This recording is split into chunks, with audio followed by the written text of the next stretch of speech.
These are the first few lines of Howl by Allen Ginsberg, and they go like this.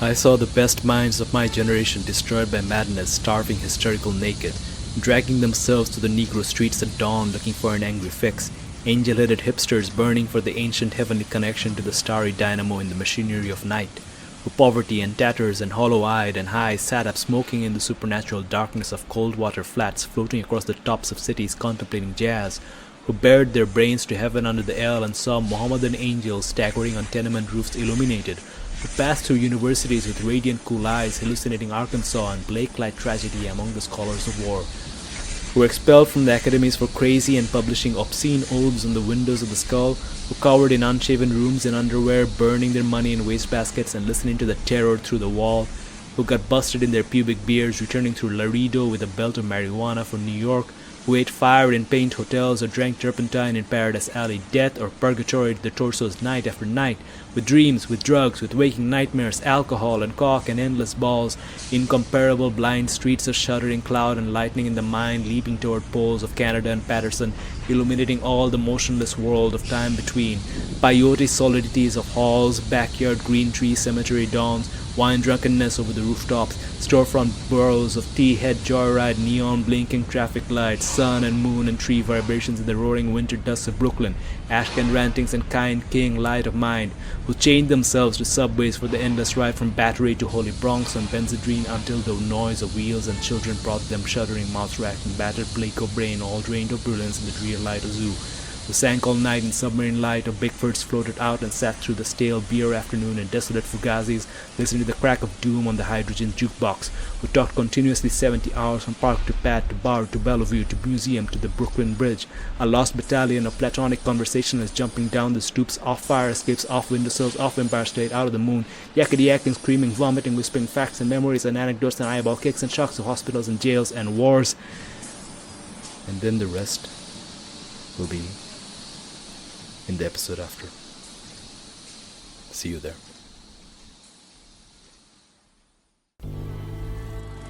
This is a story about destruction. About a world burned and burned again. Burned over. This is a story about the death of a world. A world that died so long ago there are none now who remember it. We took refuge here, in Convergence Valley. In this isolated place, we could be saved from the devastation that fell outside, and as the world burned, we hid away here, among the peaks. Beside the slope of Do Not Go There, at the end of the world, in the vast, barren expanse of the flats, yes, at the mouth of the river that is her mouth. It was a strange and hostile place, but in a world gone mad, it was home. And we survived. And maybe, for a time, we thrived. And then the unthinkable happened. Shoots through the ashes. Little by little, the world once burned over, it began to heal. Green shoots returned to the flats.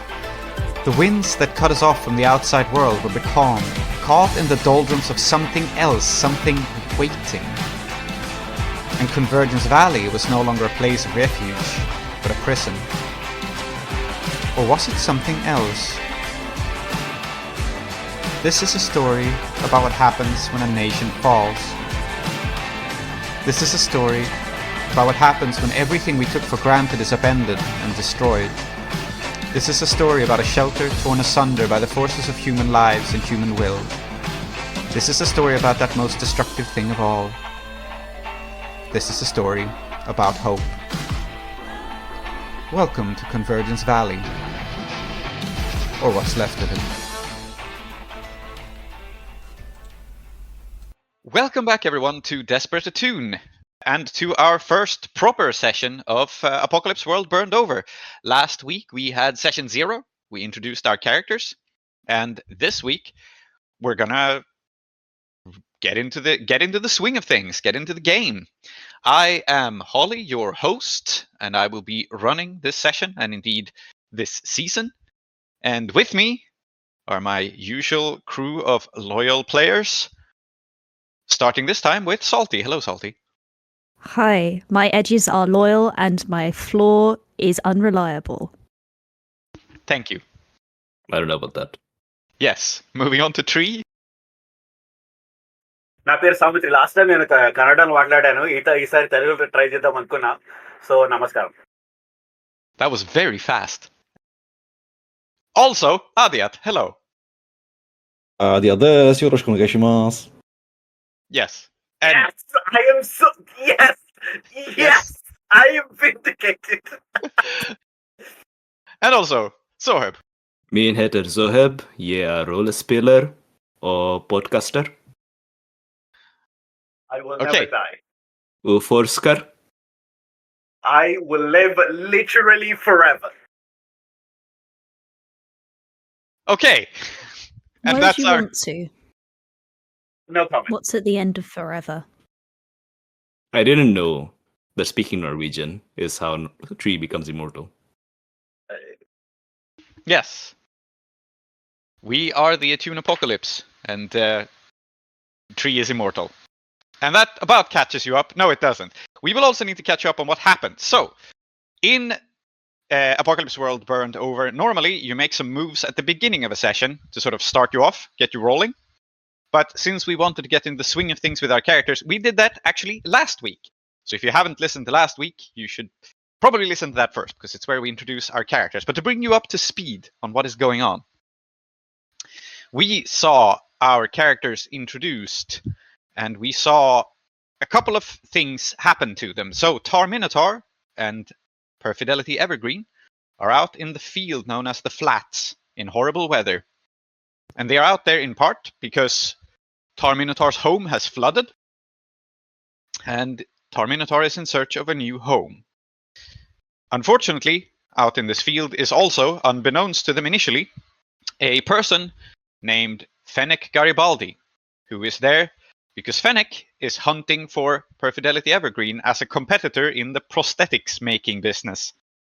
And there may be other reasons for that as well. And where we left off, the pair have just been found by Fennec et al. Do you have anything to add about your situation, Minotaur and Perfidelity? No. I am very sick. Ugh. Ugh. That is Yes. my state of being. Yes. Sick as fuck. That is true. Oh, Perfidelity is also are unwell. we- Yeah. Are we seeing the return of the greatest character of all time? Because I'm Yes. not against it. I would love to see Augustus Khan again. I'm just saying. That's what that sounded like. Yes. Meanwhile, while this was happening, Ahiri, the Maestro D, has heard news of a person named Disco Gilgamesh coming to. I'm trying to remember your pronouns now professionally. So professionally, you are she. I'm So Cuba, her- yes. Yeah. So Correct. coming to her establishment in this context, because it is probably a matter of business and not a personal matter, at least. So Disco Gilgamesh is the sister of a person you had executed for misbehaving in your establishment. And also, the scene that started us off was that Lady Iskandaric, the commander of a gang known as. Does your gang have a name? They do, right? はい、赤鬼といた。 What are you doing? I'm gonna. Yes. Aadiyat, Yes. I need Yes. you to keep this energy until the day you die. Good. Tree needs Okay. you to become Japanese. Yes. Yeah, why not? I mean, This is how Tree wins immortality. Apparently, turning people Japanese and Norwegian. oh, Norwegian. Yeah. Yes, very good. No, but your gang has gotten wind of Fennec Garibaldi's absence from the Tower of St. Fulmin. And this is good news for your gang, because the Tower of St. Fulmin, while it is home to the local hospital and home to the local angel and home to, well, a great many things, it is also a site of valuable treasure. It is where the presidential palace used to be, where the city that has stood here since the apocalypse used to be. And yeah, the tower itself is also surrounded by a lot of interesting treasures. You do not have the scavenging rights to it, but maybe that doesn't matter since Fennek Garibaldi is away. Do either of you have anything to add about the situation? Last we saw you, Lady Iskandaric was about to head out from Sikari's regret. Have I missed anything? Yes, and I had attempted to give Iskandaric's lieutenant some advice that maybe hitting the one person who, is responsible for keeping our bodies functioning is a bad idea. Please don't do that. Mm-hmm. And the way that I had done that is that I had tried to convince Luke, did we settle on Luke or Luca? Luca? Luca, yeah.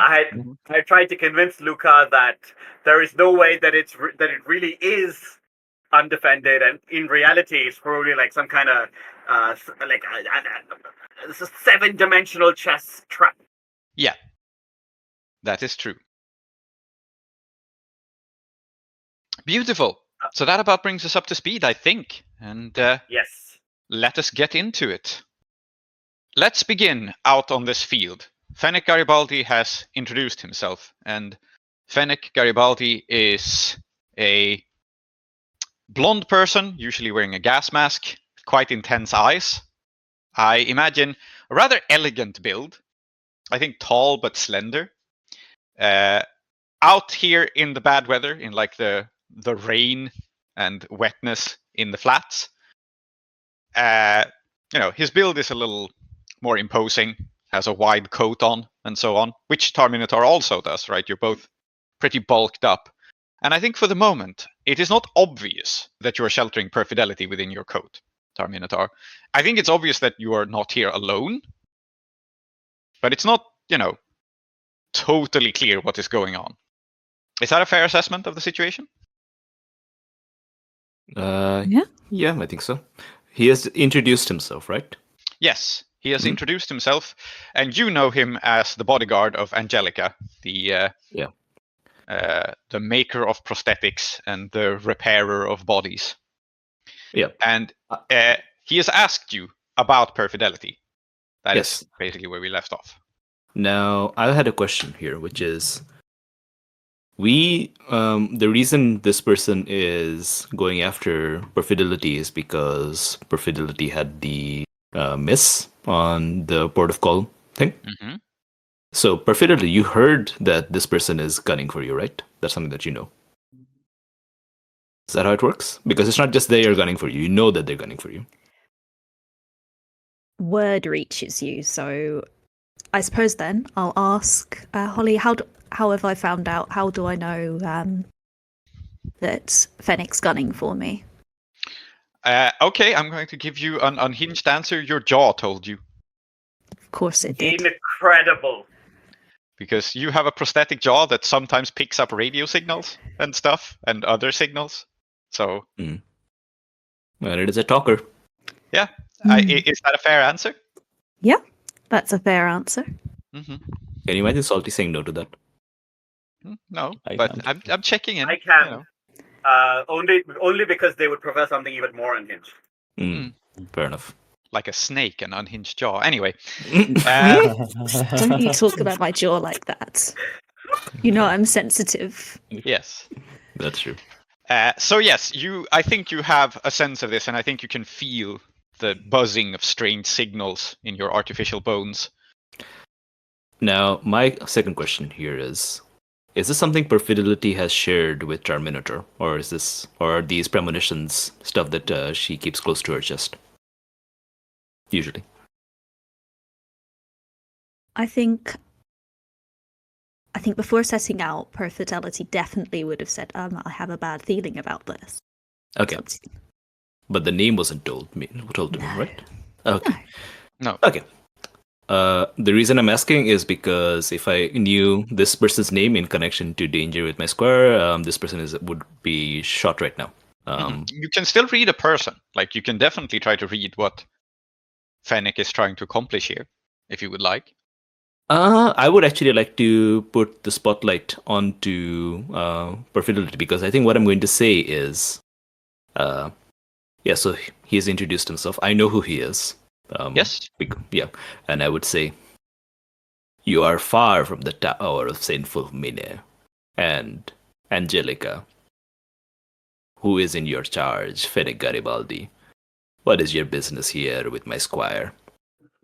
And I want to kind of like pass the spotlight over to Perfidelity to see how she's reacting. Okay, how is Perfidelity reacting as Tar Minotaur says this? Yes. So I think what happens here is Perfidelity kind of steps out from underneath the coat and goes, Fenwick Garibaldi, can I help you? Why have you decided to confront us out here? It's as my master says, quite a way away from your comforts. It is terrible weather. Okay, I think you're revealing yourself means there is definitely an immediate hostility as this happens. I think the vibe is that Fenwick is not here alone, and so he does not raise his weapon immediately, but his people do. Like they train guns on you. And how many do I count? I think there are two that you can see besides Fenwick. Okay. So there was a trio approaching you. Knowing Fenwick Garibaldi, that might not be. I think he is known to keep at least one ace up his sleeve, but that's what you can see. Okay. Guns are trained on my squire and myself. But so it's hard to tell what Terminator is ever thinking, even when the helmet's off. I think she has a poker face, but with the helmet on, you don't really see what she's doing, and there's not a lot of body language that emerges between the armor and the trench coat.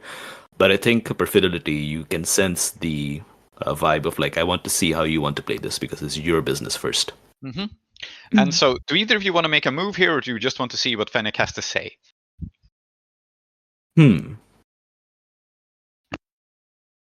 I think, yeah, I would like to read a sitch because I think like even though it is Perfidelity's business, I want to get a feel for like the situation itself because I might have to intervene. You may go ahead. Yeah. So I think it's just read a sitch here, not Fenwick himself. See, that's a 9. I can ask one question. Okay. Please pick your question from the list. Yeah. Who or what poses the biggest threat, and how can I tell? Okay. I think the biggest threat, despite not having any guns trained on you, is Fenwick. Okay. I think he's the most. He's the person who keeps these people together, and I think the way you can tell is that Fenwick was never a knight like you were. But I think back in Knight President Sicari's days, when there was a state here, when this valley was under government and rule, I think Fenwick was something like a town guard, not quite a knight, but someone with some amount of authority. Although, of course, he was much younger then. But I think the reason you can tell he's the biggest threat is that he has actually disciplined these soldiers around him, who are, in fact, I think, younger and less experienced. Okay. And that is obvious to you from body language. In fact, it is obvious, I think, by how Fenwick raises a hand and like calms them a little bit. Okay. Do I remember correctly also from the previous session that you mentioned that Fenwick is a sniper? Yes. Okay, so I would know that as well. Yes. Just from reputation. Okay. Yes, and is not usually engaging in close quarters fighting like this. Okay. Well, I have my eye on my squire. The spotlight is on them because this is primarily their business. And so I think Fenwick looks surprised, Perfidelity, at your direct addressing of him, but he does reply. And he says, I think, it's the tower. Angelica didn't send me for this, but the tower does not appreciate you making these creations of your own. You're aware of it. You can feel it, can't you? And he, I think he raises a hand and points at your face and says something in that which you wear and have made part of yourself is stolen. I don't know what. But am I wrong?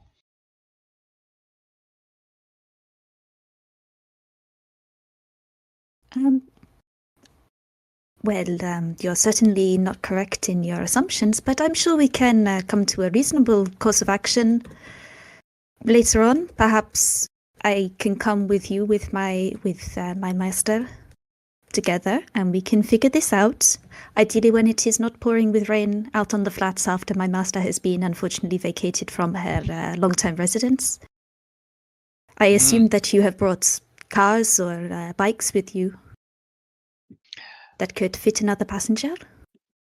So I think you're reasoning with someone, and I think what Yes. you're proposing is pretty reasonable. It's not your accusations are false entirely. It is like we should have this conversation somewhere better, which I think is fair. So, to reason with someone, propose a mutual course of action, which you have, and roll plus cool. I am backing this play with my presence. Okay. Even though we are outnumbered, I am a knight of the Order of the Worm, and my reputation precedes me. Okay, when you back someone's play, back the play of someone making a roll your history with them, and you do that first. So Yeah. So I'm going to do that first. My history with my squire is, I think, 2. Yes, it is. That's good. It's a 4. It's a miss. Okay, so I think what this miss of you backing them silently with your proposal, it is simply something you realize. It's not something that changes in the world. And it is that Fennec, it's not a problem with Fennec actually, it's these roustabouts that Fennec has gathered into a force and an army. They hate the knights. They are people who lived under the oppressive system of feudalism before the revolution, and in fact they are glad to see Knight President Sikari gone, and they wish the rest of you would be wiped out along with her. I see. Fennec is actually the most reasonable person in this exchange. The troops pointing guns at you would be happy to shoot you just to shoot you. Well, I believe in chain of command. So, if Fennec is okay with it, then I'm not about to draw my gun. Yep. All right, let's see how it goes for Perfidelity. Yes, okay. So I've got +1 cool. See how it goes. That is a 9. So on a 9, so they have to choose, set reservations aside, or go along with you, or they can seem reasonable about refusing. Here. I think in this situation, what is going to happen is that Fennec agrees to have a conversation somewhere more pleasant. So I'm choosing they go along with this. There's no necessarily any counter proposal. However, you get not an inch more than what you've asked, which is basically to have this conversation somewhere more pleasant. And so I think Fennec just says, fine, it's not a bad idea. Hopefully you can be brought to see reason about this. Back then. And I think what happens, the vibe here is that Fennec walks backwards and not taking his eyes off you, and nor do the troops. You still very much have people pointing guns at you. But you are being escorted somewhere. And where you're being escorted, I will tell you this. We will cut away, but I will tell you this ahead of time. It is not to a set of vehicles. It is, in fact, you were out here looking for an abandoned farmstead. And this farmstead is up on a hill where you first sensed their movements. And you unwittingly had walked right past it. Because in the bad weather, you couldn't see it. They're taking you back there. Okay. So, yeah, they have made a little camp. Whether or not they have vehicles is unclear, but they have, for now, a house. But let us check in at how the other PCs are doing. And starting with Lady Iskandaric. So your crew has been assembled. Correct. On their 4-wheelers. And I suppose I'm more or less ready to roll out. So tell me, do you have anything that you will say to them? Do we open the scene as you are leaving Sikari's regret? Or Sure. Yeah. Okay. So first of all, sorry, Tree. My Japanese is quickly going to. I want to reach the limits very quickly, so I'm switching back. It's fine. I appreciate it, and we will we will both advance this time. Yeah. Yeah, next week. Yeah. No worries, no worries. 2 sentences this week, 3 next week, and then Yeah, and so on. at that rate, The world is our omae wa shinderu. What he said. Yeah, It's you're already dead, but you're immortal. That doesn't make sense for you. Makes perfect sense, but okay. So as Lady Iskandaric is so they've lined up. They're if they're ready to go. Now, out of character, I know that my lieutenant thinks that this is a trap. Right? Yes. Is Luca going to say something about it before we go, or yes? I think he is. So you've gathered up your troops. You're about ready to hold a speech to them or tell them where you're going. But I think this makes sense. So as you look over to Luca, I think he drives up next to you, and just kind of leans over, and he just goes. He's very casual about this, which I think he often is. He casually just says, "Hey, we're sure this isn't some sort of trap, yeah? Should we scout it out a little more? Maybe there's something that Cartometric missed." And he's saying this to Iskandaric away from the others? Yeah, he's saying it to you in private. I feel like this is your vibe. You have these conversations apart from the others, right? Okay. I think before Iskandaric replies, because I think she does respect her lieutenant, I think I will try to get a read on him. Okay. Yeah. Read a person. Go ahead. Yeah, read a person. Let's see. And that's just a 6. Whoops. Couldn't read him. So it's a 6. Yes. I think. What were you going to ask him out of curiosity?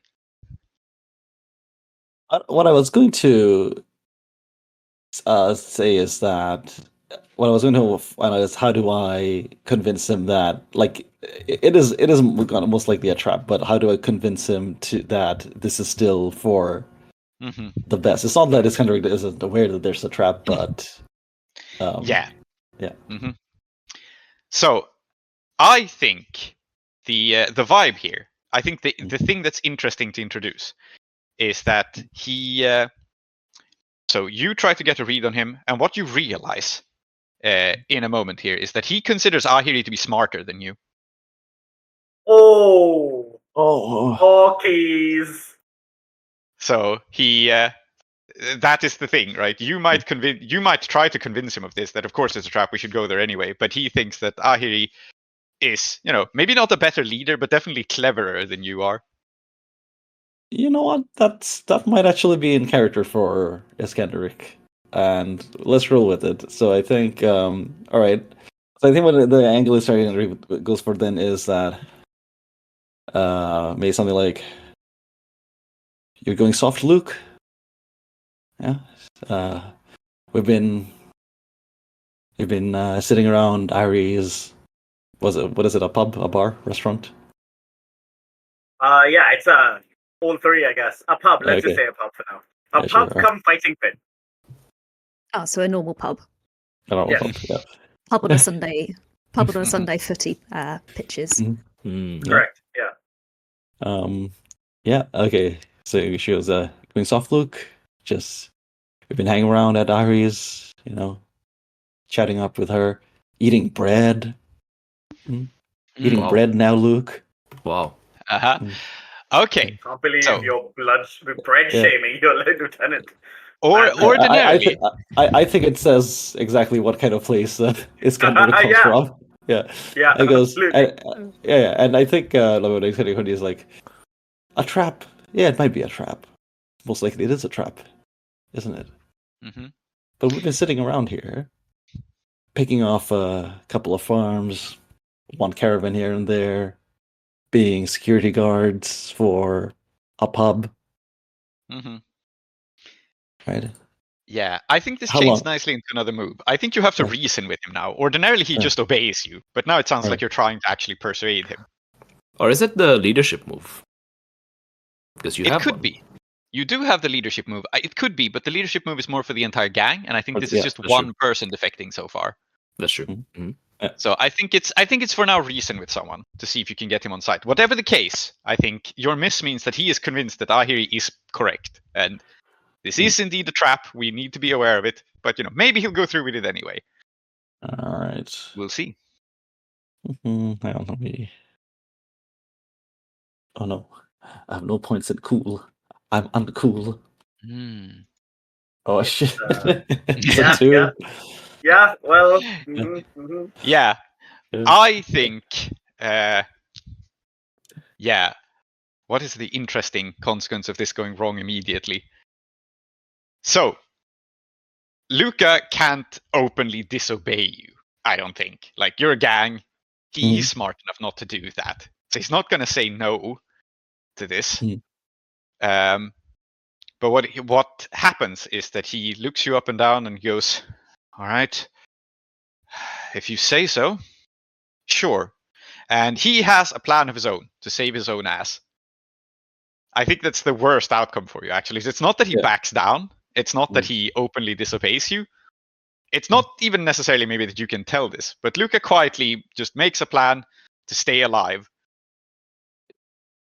Would it be fair to say that my character, like Iskandaric, knows this? That Luca is not convinced? I think you can sense that Luca is not convinced. Yeah, right. He is. Okay. He is not going to disobey you, but he is also not going to obey you if he smells trouble. Like the moment he smells trouble, he's going to improvise. Mm-hmm. Okay, so unless you do something about it, of course. But reasoning with him has not worked and will not work. All right. Okay. I'll. So Iskandaric nods at him to get back in line with the rest. Mm-hmm. And once he does, she comes around to the front, gets on her own 4-wheeler, stands up on the roof, and says, and I think Iskandaric knows that what they're about to do is risky and might be considered foolish because there's only like 15 of them. This is not the best outfitted gang. Yeah. And like she said, she's just worried that they've just been going soft since coming here.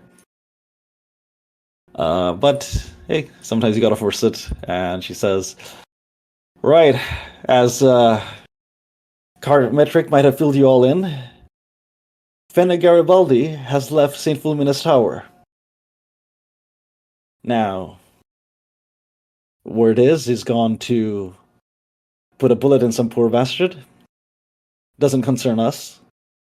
What concerns us is that this is our best chance to make a big move.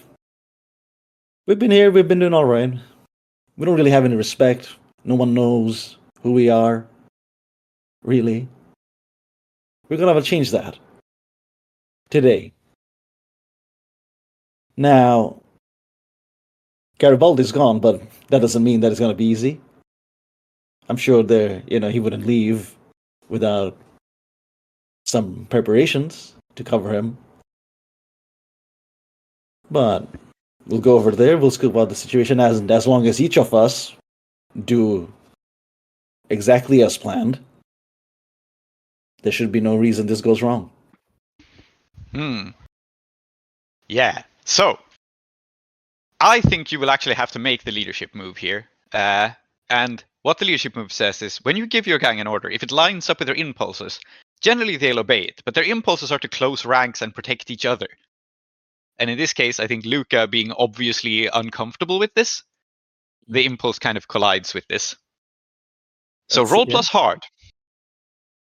Okay, let's see if I lose my gang on the very first session. Roll with hard, and we'll see how it goes. And on leadership, I will remind you, still means that people obey you no matter what, but they may get upset about obeying you if you miss. And the situation is very precarious at the moment. Come on now. And it's a miss. You roll a 6. Happening to this guy? Tree was right. He who's last was you turned up last and then. Yeah. Can't wait to reveal that secretly I was behind this all along or something. Yes. So what happens here is, I will read the move out. On a miss, maybe they still do it, but you'll hear about it later. Maybe they refuse, or maybe they even make a bid to replace you as the leader. And in this situation, the optimally worst situation is they will still do it. And when Luca improvises, they're all going to obey Luca. Like, Fucking hell! All right. It's okay. You'll be fine. so, I believe in you. and I think you can pick up on this. So you have a choice now. You can, if you want to, call off the attack plan and try to do something about it. But you can sense that everyone is pretty lukewarm about, lukewarm about Mhm. I this see what you did there. this plan. So if you go ahead with it, No, we can't. We can't. No. Backing down now would be showing weakness. You have to Okay. do it. You have to You do have Alright. to do it. I have to do it. all right. Mm. So you drive off towards the tower. There's less cheering than usual, but like your gang goes like, "Yep, I guess we're doing this." I have one question. Mhm. Do you have a battle song? A marching song? A driving song? You don't want to know what it is. What came to mind? Okay. I want to hear it in the next scene when you drive in. Okay. And so, Ahiri, let me ask you a question. Sicari's Regret is located in the Cloud Bazaars, correct? Yep. Yeah. Correct. So what is the terrain around it, do you think? What do you think the area immediately around your establishment looks like? Is it So- roads? Is it a field? What's the vibe? The way that I imagine this is that it is it's quite nice, but it's kind of like the Cloud Bazaars, as we described them, are a series of markets that kind of like all exist next to each other across this mountainous region, right? And Mhm. I think Sicari's Regret is next to one of those markets. But like you can tell that the markets may be run by like whoever is there, but Sicari's Regret belongs to me, right? And probably like a mountain road runs past it. So if you were to sit outside the Regret and have a drink, you would have like a view of like the valley in front of you, which is So it's part of sloping the down. draw. Yeah. Yeah. So I guess then we see this crew driving like down a valley, and then they would have to go up the other side of the valley towards the tower, something like that. Yeah, I imagine so. Yeah. Yep. All right. So that's how they drive away. And Ahiri, let's cut to you for a moment. Having seen this outside, what are you doing, and what sort of preparations are you making for your visitor, and what sort of preparations are you maybe making for this gang rolling off to attack the hospital? Yeah, it's a problem because I can't send someone to warn Angelica, because then the gang that lives in my pub will be annoyed with me. But I can't just sit here and do nothing because I owe Angelica. That's problem number one. And then problem number two is some rando's gonna turn up, and the gang that was supposed to be here when the rando turned up has just left. Like, Yes. what is the point of you? Right? Okay, it's fine, you know. Uh-huh. I am gonna do two And you things. got your own gang. I have something that you might call a gang, but I'm sorry to tell you that, like, you should never leave your base undefended. Lesson that I thought Garibaldi also knew, so no comment. I have a regular. I haven't named everybody on my list, but I've named like most of them, right? Like, and one of the people on my list of NPCs that I got to make up was your best regular, and I called him Professor Fulminia, a knight dash regular. I don't know what that means. Mhm. A knight regular who has become an academic, apparently. Okay. Good. And I would like. I'm hoping he's here because I'm gonna ask him for a favor. What order is he from? It's a great question. We have had No, the go on. Order of the Worm and the Order of the Six Gun. I think he is of a different order, and let us call it the Order of the the Order of the Frozen Lake. Okay. And I think he's from whatever we decided to call the lake, which I cannot recall now. Is it just the lake? No, it was something else. Her mouth? Is that the one? Her mouth. That's what we called it. Yes. Oh, the cenote. yes, Maybe it's Order of the cenote. Cenote. Yeah, maybe it is. Okay, that makes more sense. Mhm. The Order of the Vanishing Cenote, because of course a bunch of ships apparently vanished there. That's a story people tell about the cenote, is that there used to be a lot of ships and then they just one day disappeared. Okay. So he was called cenote and then they appended it. Anyway, I want to ask him whether he'll do me a favor. Okay. So let's see this Professor Fuminia. Yeah. So do you have any immediate impressions for what he looks like? I do not. So I'm Okay. open to whatever Okay. you tell me about him. In my head, so the Knights have a little bit of different coding things. The Order of the Six Gun have more of a cowboy coding. And I think that this person is like cowboy / ice fisher. So oh yes, I love this. Yeah. he has a revolver and a harpoon gun. And he Yes. he equips both. And I think his vibe is that even indoors he wears like a lot of luxurious furs. Yeah. Including like the fur hood that he sometimes keeps up. Yeah. I think he's a very hairy man, actually. Also, That makes sense. big hair, big beard. I feel like he decided to dress like he was back next to the cenote, regardless of where he was. Yeah. Right? Like he's just like, no, this is what I feel most comfortable in. So I'm not next to a freezing lake, but nevertheless, right? Yeah. It is a uniform of sorts. And what do you think his favorite activity is at your venue? Because you provide a couple of things. Is it the food, the fighting, the gambling? I think he comes from for the food because probably he eats a lot of fresh fish. But I get food from, can we say that the market that I'm next to is like a food market? They sell like produce and stuff. So, and like that will explain where I'm getting my food as well, right? So, yeah, like I'm getting meat, vegetables, all kinds of things, and every day something different, right? So ideally, it's a good place to eat whenever you come. So I think that's like exciting for him. All right, yes. So I think we see Professor Fuminia, this big hairy man, and he is eating one raw bell pepper with great enjoyment, just like biting into it. You gotta respect it. Yeah, absolutely. That thing's organic. Yeah. And so he leans back and sees you come over, and he goes, yeah, what do people call you? Do they call you by your first name?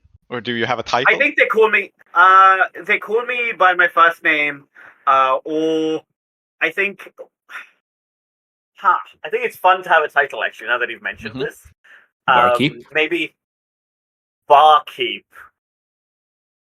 Yeah, go on. Yeah. Okay. Yeah. So he goes, Barkeep, you want to sit down? Enjoy one of these peppers? Very good peppers. I like them. Yeah. Here, and I think I will produce a little salt, and I will say drizzle some on top. See if you like it. Not everybody does, but sometimes people do. I'll give it a try. Usually I like food to taste like food, but he sprinkles the salt on top. Yeah. No, he's white. He's white. I have just decided that one of Professor Flaminia's quirks is that he eats almost everything raw and unseasoned. Like he eats his fish raw too. Very good. Yeah. This is something I keep in mind when I serve him, so that he doesn't accidentally get salmonella. Yes. Yeah. It's important for sure. Yeah. But he and I will say, humors you by putting a little bit of salt on it. Yeah. Yeah. I mean, it's just way to break the ice. Not that it needs to be broken, because he's a nice fisher. And I will say, So I don't suppose you noticed the commotion outside. Oh, I did, yeah. I wonder what that's all about. They heading off somewhere? They're not causing trouble, are they? They're gonna hit the tower. What? They, He sits up straight. yeah, I mean, yes, this is the correct reaction. And like, it's also why I didn't dress it up right? Like, Yeah. I'm just Damn you, Ahiri. and I'm just gonna say, yeah, they heard, and so did I. To be fair, that Garibaldi's gone off somewhere and apparently left the tower unguarded. Now, you and I both know that it's not. I mean, it's not unguarded, but if it comes out that the gang staying with me made a play for the tower, the best case scenario is they get obliterated and then I make reparation. I would like that to not happen, but it's politically tricky, right? Yeah, I think he inhales and he sits up straighter. He goes, so Garibaldi abandoned his post, huh? Ah, that oathless tapeworm! And he grows quite red with frustration. He goes, so, you want me to head after the people who just went out? I've got friends, I can do it. Yeah, I mean, I wanted to pick your brain first. Like, it's not like, look, we don't have that much time for sure, but I don't think attacking them, ambushing them on the road is gonna help, because then either way, someone gets hurt. I wonder if there's a way to distract them instead. Distract them on the warpath? Yeah. Well, there might be. I think, so I think you're picking his brain. Yeah. But I think you're in fact reading a situation, because you're asking for his advice to try to figure out how to deal with this. Yeah. Nice. Yeah, I think it's a suitable place for this move. Makes sense. That's sharp, which I have +1 in, because I'm a power gamer, and apart from weird and aggro, I have positive in everything. You're not a very good power gamer, because I've got a positive in everything but aggro, because I took that sexy -2. That's nice. I rolled a 5. What's happening in this session? Okay. What's happening? Yes, you are rolling very poorly, is the situation. Yes. And so, I think what happens here simply is that you ask to pick Fulminia's brain, you try to come up with a plan, and Fulminia just goes like, no, there ain't no time, the tower's too important. Minotaur isn't around. Oh, damn it. Guess I'll have to do this myself. Don't worry, though. I know just the thing. And then he just storms out. Okay, I want to, like, before he goes then, or maybe I'll get after him and say, hey, wait, take some backup. And I'm going to send, I have a serious security gang of 5. Okay. And I want to send one of them, because if you're going to commit, you better commit properly, right? Like, there's no half-assing this. Fine, like, maybe this is the best way, right? And I'm going to send Egrevery,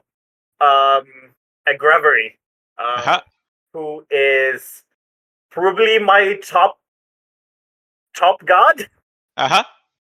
Okay. So we haven't exactly established the layout or the geography of this place yet. But sure, you're sending out Egrevery after Professor Fulminia, and Professor Fulminia has a plan. And so I'm just gonna grab Egrevery and tell them, look, he's gonna go out, he's gonna catch the gang before they hit the tower. You know the tower's really important. And you know, I trust your judgment, but you back him up, right? Like, don't try and like disagree with him if he says whatever, right? Like, you do what you need. Because I think one of the key things about Ahiri is that if you trust someone, you better trust them to do the right thing. Otherwise, you don't send them at all, right? So. Yep. Okay. Wonderful. I think we'll check back in on Minotaur, on the subject of her. Yeah. Yes. But Professor Flaminia is heading out, and things are happening. The consequences of all of these failures are going to come crashing down on Iskandaric in a moment here. So, Minotaur, let's start with you. You are escorted to this farmhouse on a little hill out on the flats. There was a failed attempt to farm here, but it is decent shelter. It is a place in which you can hide out, which is like not too far away from civilization now that you know where it is. And tell me, what about this farmhouse suggests to you that you heard that it was just abandoned because farming was going well, but what about this farmhouse suggests to you that a crime was committed here? But before that, Yeah. we're being escorted here. Are they living here, or is it like a squatting thing? Because I was told that I could have this place without... Oh no, they're not living here. They have used this as a temporary base. Okay, like, that's the first thing. Okay. Yeah, that's fine. So they are absolutely not inhabiting this. They're just using it as shelter. They figured it was a good place to set up camp and like keep a lookout for anyone coming through. That a crime was committed here, right? Mm-hmm. Now, what is a crime in the post-apocalypse? What is a crime to you? Because that's what I'm interested in. This is a crime that you would consider distasteful. Yeah. There is a wall with like bullet marks at like varying heights. Some people were summarily executed here. Yep. But I have not heard of this. No. Thus, this was not a legal execution. This was not honorable. Yep. Makes sense. All right. So that's the first thing you notice when you enter. And Perfidelity, asking you, what is unusual about the craftsmanship of this home? Ooh, unusual. Yep. Yeah, I think got walls, we got I think that it's been built out of new material. It's not been repurposed. The walls are crafted from trees that have been cut down specifically for that. It's new planed lumber and the smell is still fresh even with the rain. But it's this mix of petrichor and sawdust. Yeah, wonderful. So yeah, it's a relatively new farmstead, but it has also been, you thought abandoned, but apparently the inhabitants were executed by some outside force. Oh, so this is a very recent crime then. Okay. Yes, I think so. Like not yesterday, but recent enough. Mm-hmm.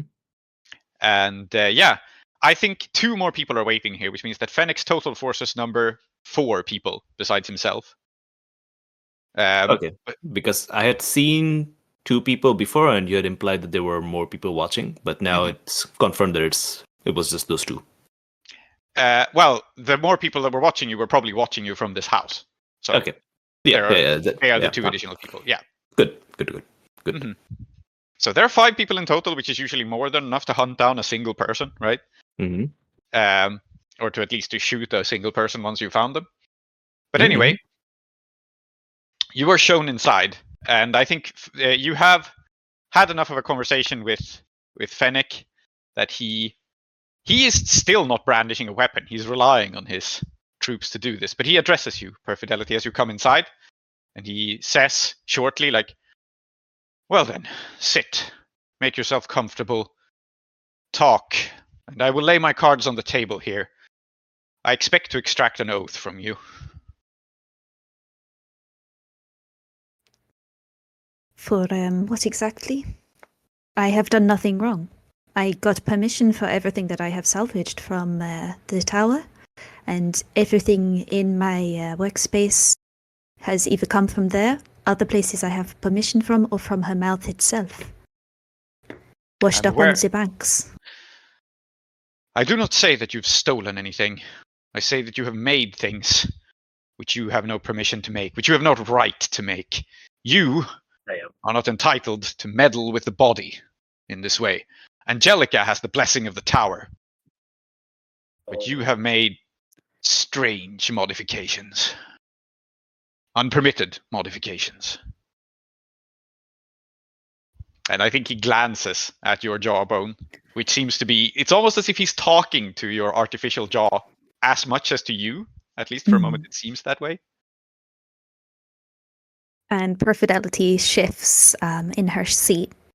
I was not aware that there was permission required, Finnick Garibaldi, for such a important procedure. But I can seek permission. I would seek permission. It is not fair for a man and a woman who have such authority to keep it. That is not the way. And who would grant you this permission? Angelica herself? Why wouldn't it not be the tower?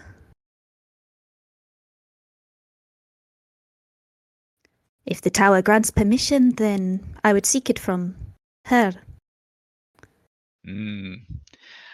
I think he glares at you and he leans forward, and now there's something genuinely threatening in his tone. Not just he's kept his cool, but he goes, "So, have you spoken to the tower?"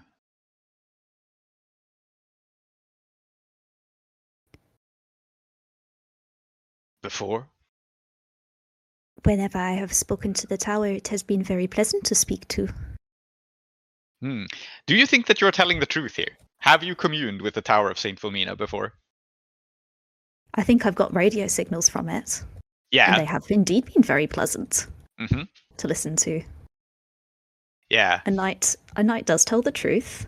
And I think at this point, Perfidelity is leaning forward despite the sickness, shivering still a little. I don't know what it looks like to the others, because this is a very frail looking, probably mid-20s girl in ill-fitting armor. Yeah. So I think that you are acting under fire here. And the reason is that you are talking back to Fennec and saying that you have like the official blessing to perform these modifications. Not only despite what Fennec believes, but also importantly, despite what Fennec's thugs believe, because they are just negatively inclined towards all of you. So I think it's very important here whether you can keep it together under stress. Yeah? Yeah. Okay, yeah, of course. I will point out here as well that, is this a non-violent situation? Yes, it is. Todd Minister So far. has moved for this. Yep, that is true. Yes, but I haven't entered it. Still the same continuing thing, so I wasn't sure. I don't know. It's up to you, Holly. What do you think? I think it's interesting to trigger it here because you have just entered into a negotiation and you have entered into a scene and there are more people. So Okay. I think it's good to see this move. So it is called Dangerous Presence. Whose move comes first? I think because we set it up, let's do Perfidelity's first then, of course. Yes. Yeah. So again, cool. +1. That's on an 8. Okay. And what this move tells me is that on a 7 to 9, it's a little more specific than in previous editions. On a 7 to 9, you flinch, hesitate, waver, or stall. Choose which and ask the MC what it costs you. Interesting. Yeah, I think Perfidelity flinches here. Yeah, flinches back a little bit. Perfect. I think this is where we trigger your move, Minotaur, because there's just been a sudden movement, which might be what triggers your move going off, because there's a non-violent situation, but there is some question about it now. I have entered my dangerous presence. Let's see what it causes people to do. It's an 8, so I choose 1. Yeah, let's go for it. I've been itching for this. If I have any enemies here, they put their hands to their weapons. Ask them, see who does. Yeah. So, I think that the flinching causes these people who have had their weapons trained, right? They have had them more or less trained on Perfidelity because it's Perfidelity being interrogated. But now as she flinches, the way I'm interpreting put their hands on their weapons is they point their weapons to you. Like they expect this is what their instinct is really about, right? They act on instinct now. They see something happening and they immediately turn towards Tar Minotaur, considering you by far the greater threat than Perfidelity. And so these 4 goons direct their weapons at you. And I think, I mean, you still get a 7 to 9. It's not a failure. So Fennec does I think believe you that you have spoken with the tower. And so what it costs you here is for all of this attention to be, yes, I know exactly what it will cost you, actually. So Fennec says, then you are not a knight, squire. Then you answer only to the tower. If it is true what you say, of course. Oh. Okay, then I make a move. Yeah, sure. So we're in how big is this room that we're in? Like, is this like a big farmhouse thing? I think this is quite small. This is a shoddy farm. Okay. You know, it's a cabin, right? Especially if it's built with raw material, then, you know, we're talking log cabin on the American prairie style. So it's not very big. Okay. Then I think, under the circumstances, speed is of the essence. Sure. My hand moves to my holster under my coat. I pull out my revolver. Okay. And I shoot Fennec Garibaldi in the face. Okay, I think first you Yeah. must act under fire, because you're drawing a weapon while people have guns pointed at you. Okay, so the reason I wanted to go for the revolver was that I thought this would be the one that I'd have the quickest chance to do. I'm not pushing back, I'm just clarifying. Yeah. So I thought this would be the one that I would have the quickest chance to do without acting under fire. But if I must act under fire anyway, then we might as well go all the way. Mhm. So I will tell you what I do instead of pulling out the revolver. So because I have the guns on me, and I realize that I'm going to do this quickly, far quicker than anyone else who's not trained would be able to do. Mhm. My left sleeve kind of like draws in.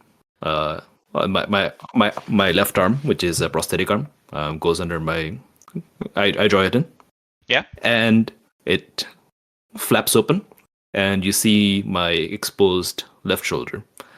And there is an object strapped to the harness.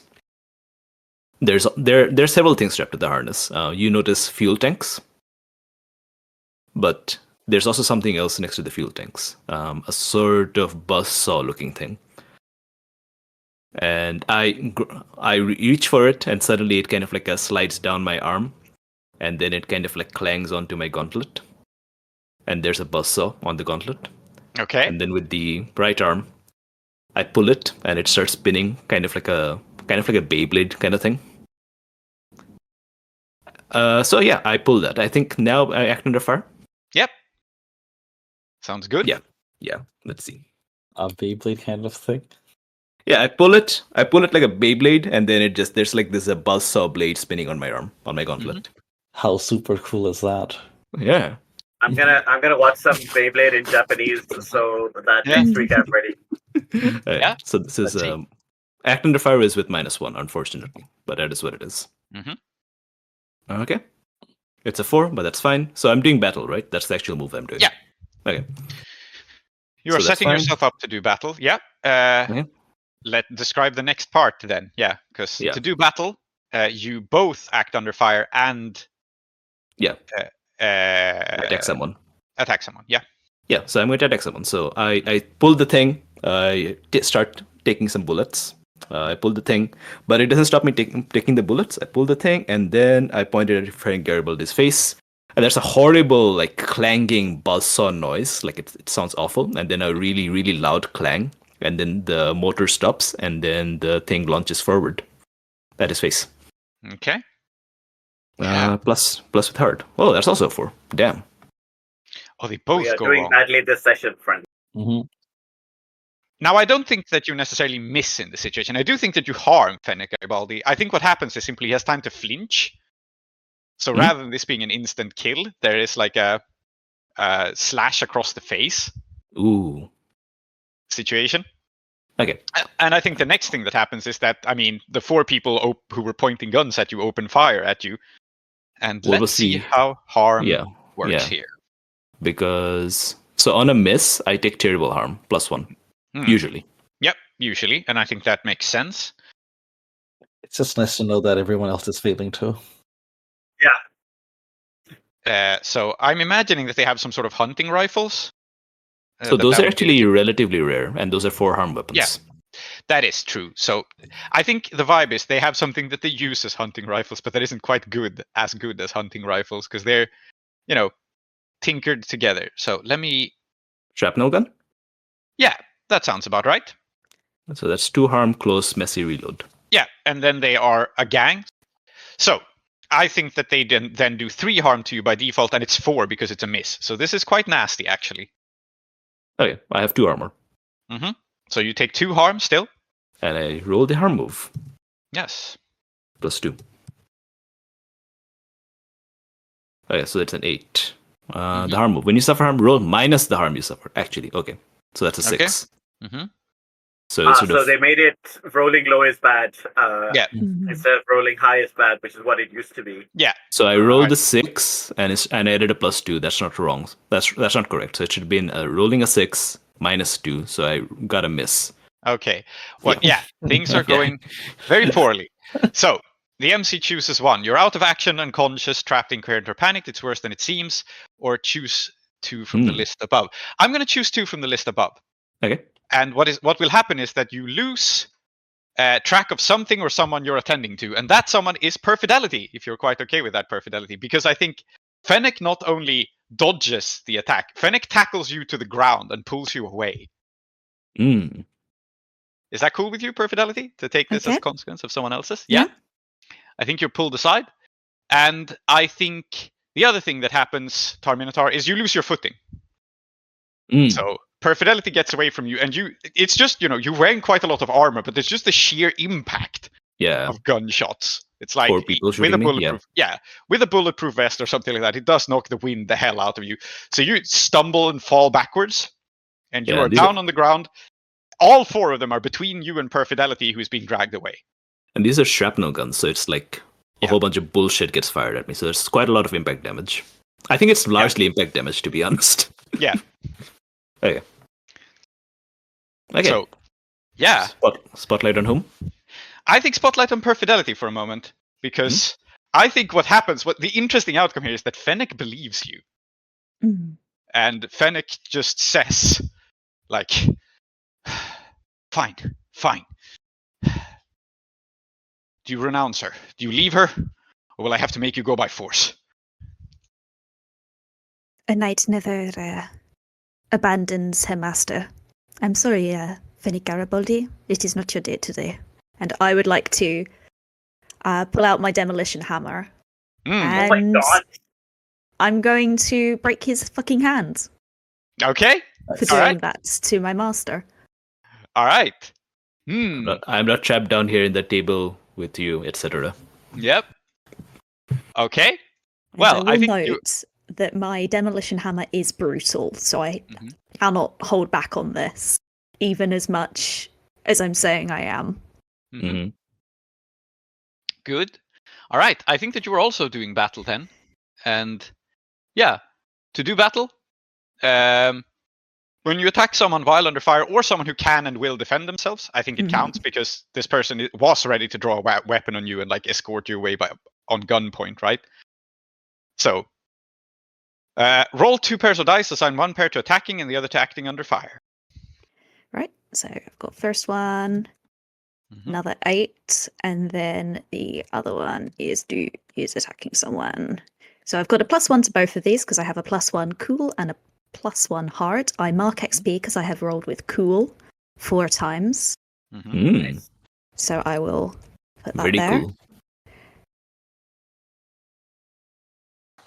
So that's an 8 and a 9. Very good. Okay. So, when you attack someone on a 7 to 9, choose 1. Inflict terrible harm, seize hold of something, get them out of your way, impress, frighten, or dismay them, or pin them down. But you're also doing, like, how much harm are you doing? Is this person still alive? 2. this is 2 harm hand brutal, so I cannot hold 2 harm back. hand brutal. Mm-hmm. Yeah. So 2 harm, which is quite a lot. 2 harm is written in this edition as more serious injuries, more serious concussion, bad pain, a broken bone, not usually fatal, but can be if the attacker intentionally sees to it. Okay. 3 harm is sometimes immediately fatal, so if you choose to deal 1 more harm, it could be fatal. No, I think because I also got a 7 to 9 on Act Under Fire. I flinch back. I don't deal terrible harm to Fennec. I don't think Perfidelity has a killing instinct, especially so close and personal. So I think that's why I'm not inflicting terrible harm. But I think I am going to get I'm going to get him out of my way. Okay, so you get him out of your way. Oh, no, actually, I want to impress, frighten, or dismay him. I think that's a bit more interesting here, actually. Yeah. All right. Impress, frighten, or dismay it is. So you smash up his hand. That is the thing that happens. You turn. I'm thinking you can't probably smash the hand that is actually holding you. So it's probably the other one, because I imagine he has his hand around your neck or something. Yeah. So you can't really hit yourself in the face. So I think it's into the shoulder of his opposing arm instead.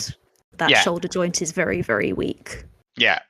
So there is this crash and a scream of pain. It's still a very serious injury. And you impress, frighten, or dismay him. He lets go. Yeah.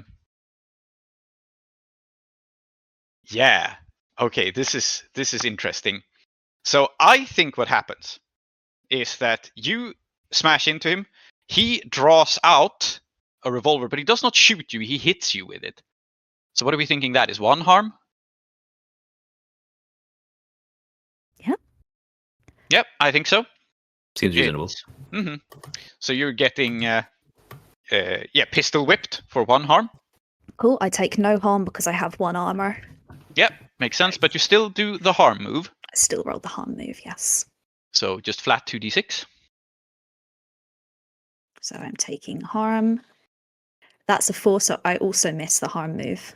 Okay, so what I will tell you is this. He pistol whips you, and while you don't take any serious injury, you are knocked out or otherwise unconscious out of the fight. However, you may still act, because as your hammer crushes into Fennec's arm and as Fennec realizes what is happening, he is opening his brain to the psychic maelstrom. Would you like to join him? As a treat, why not? Yes. I love opening my brain to the psychic maelstrom. Let's see this move. Do it.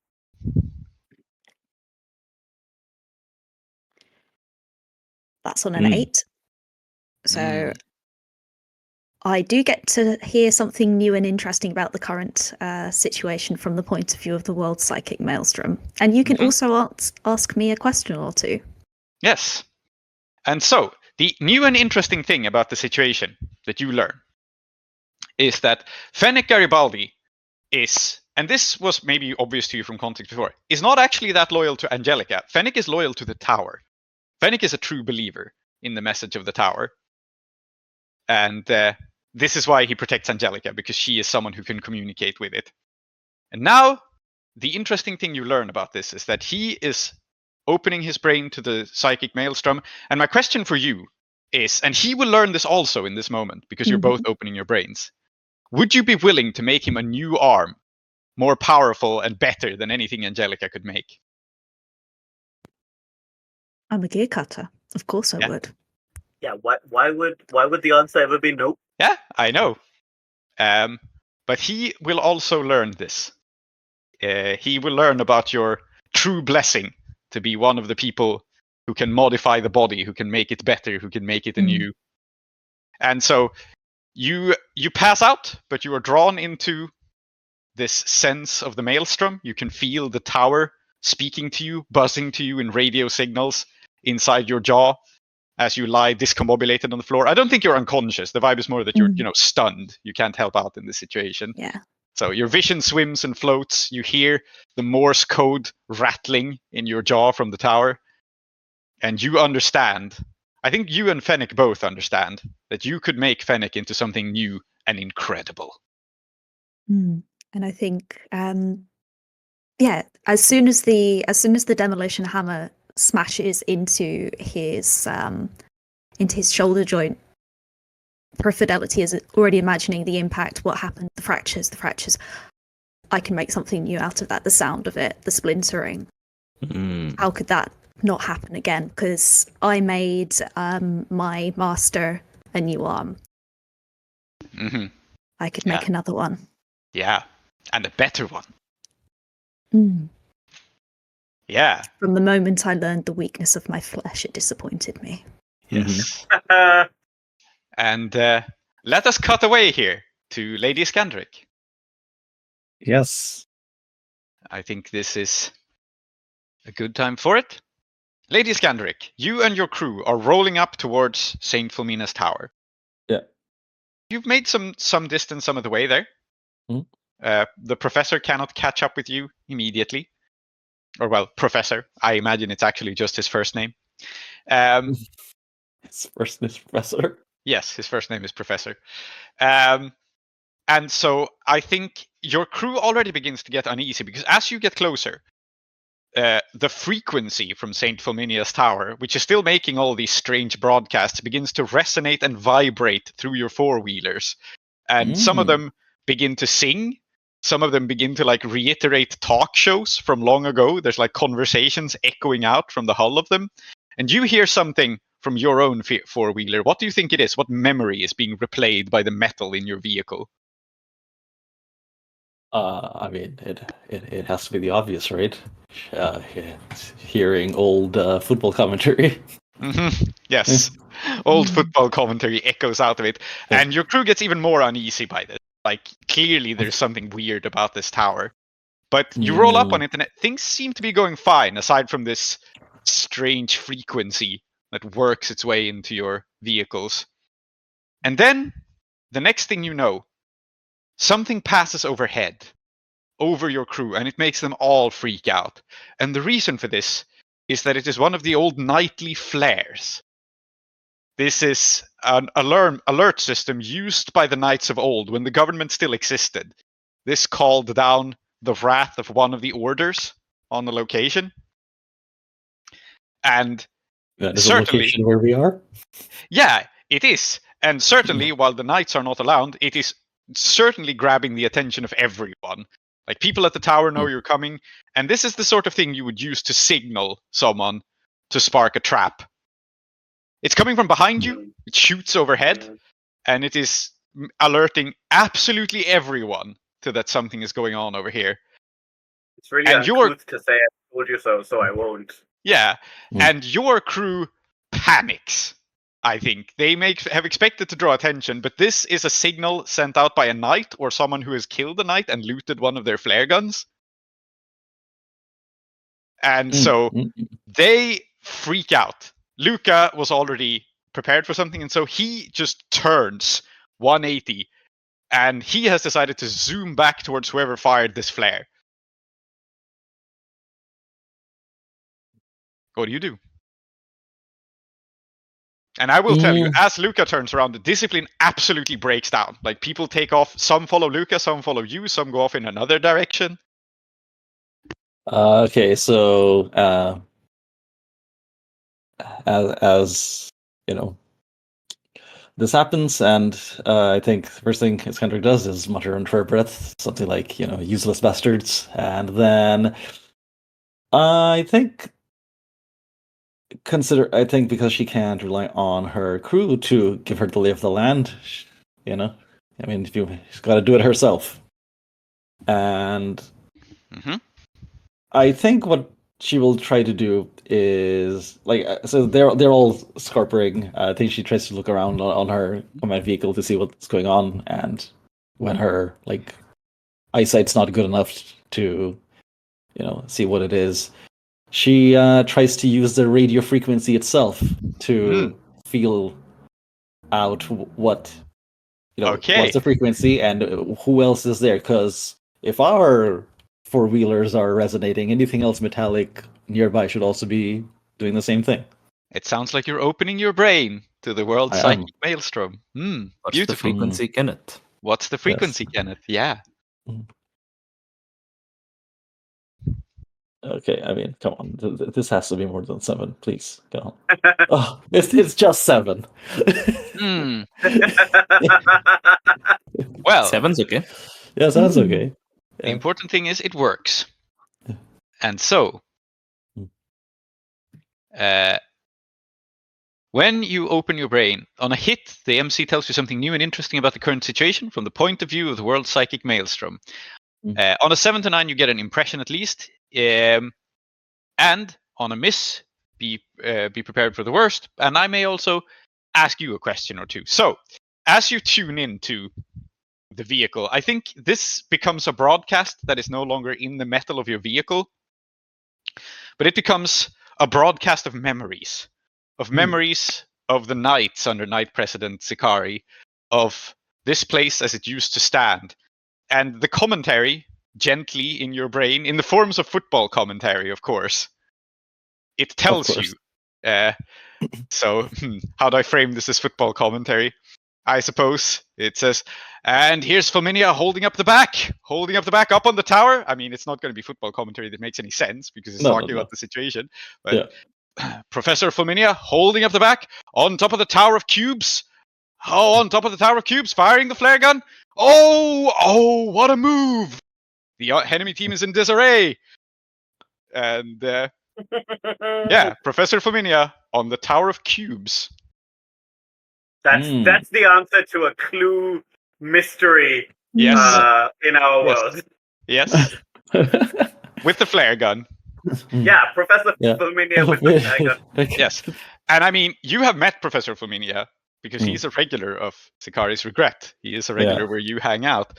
So this is the information that you get, this sort of like strange muddled memory. But I think it also comes with muddled memories and flashbacks to the nights. And so I want to ask you a question, which is, what do you in this moment think about Tar Minotaur, who was here? And in fact, Tar Minotaur, Zoheb, why don't you describe a little bit of Tar Minotaur's moments seeing the aftermath of the president's death? And then Iskandaric can react to it. Tar Minotaur emerges wearing basically civilian clothes, holding her revolver and her machete, rushing forward, having seen the crumpled form, and pushes everyone else back. And there's tears in her eyes as she kind of like strips the armor off to kind of like get at the broken spine of the woman underneath. And I think she starts like, someone tries to like pull her off and she starts like physically fighting this person and like draws her machete and there's blood. Okay. So, along with knowledge of the situation, you also gain a glimpse of this memory. And what do you think? Interesting. All right. Well, I think Iskandaric's first impression when she met Tar Minotaur would have been, oh, this is some idealistic fool. But having seen this memory, I think Iskandaric gets a better idea of just how serious the Knights are. Mm-hmm. Yeah. And so maybe like before this, she had underestimated their resolve. Like, because Iskandaric has known about Professor Flaminia, and I think probably just didn't figure he would do anything. Mm-hmm. Yeah. And I guess that was a mistake. Yeah. Because even a former knight is. Sorry, is it a former knight or a knight? Former knight, I think. I mean, the knights. This is an academic point because the knightly orders kind of don't exist, but a lot of people still identify as knights. So. Yeah. Okay. Well. Yeah. Okay.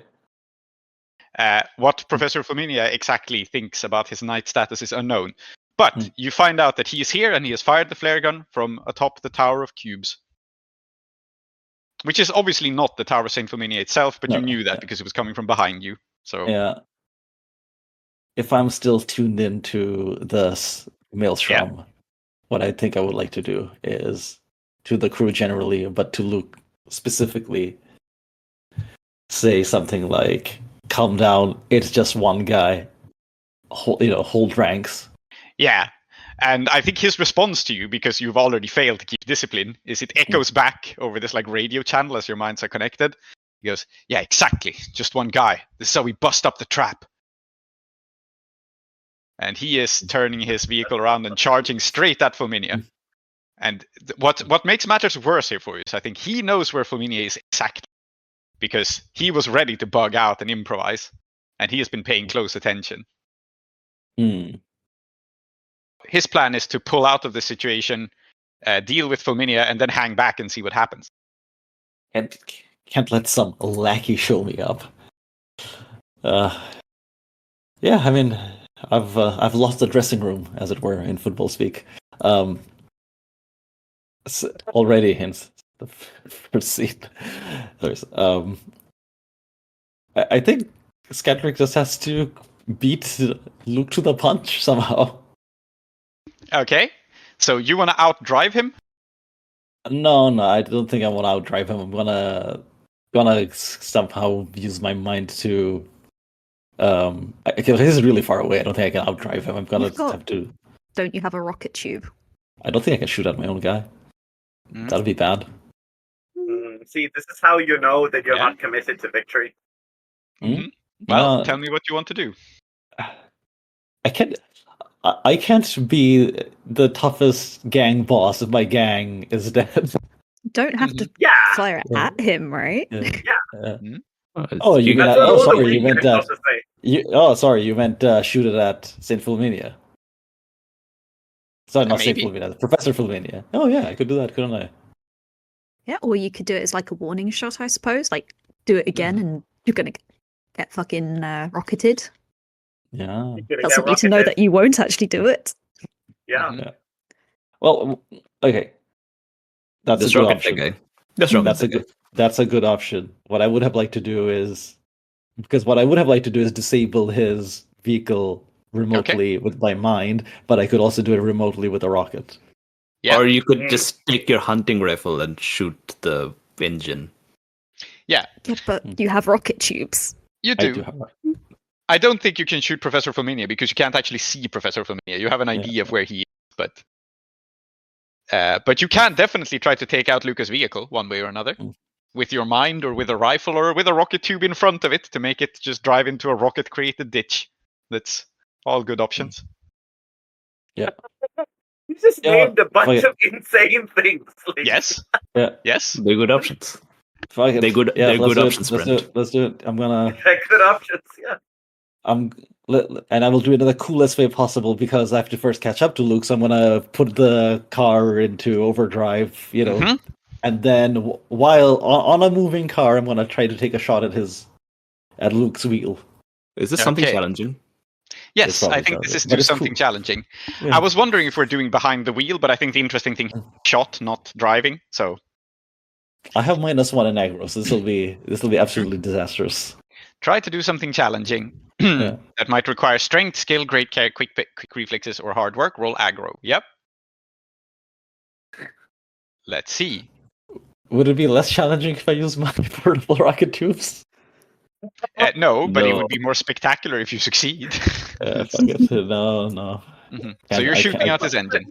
I'm going to shoot out his engine. I can't kill my second in command on the second session. Okay. Lamau. It's a miss.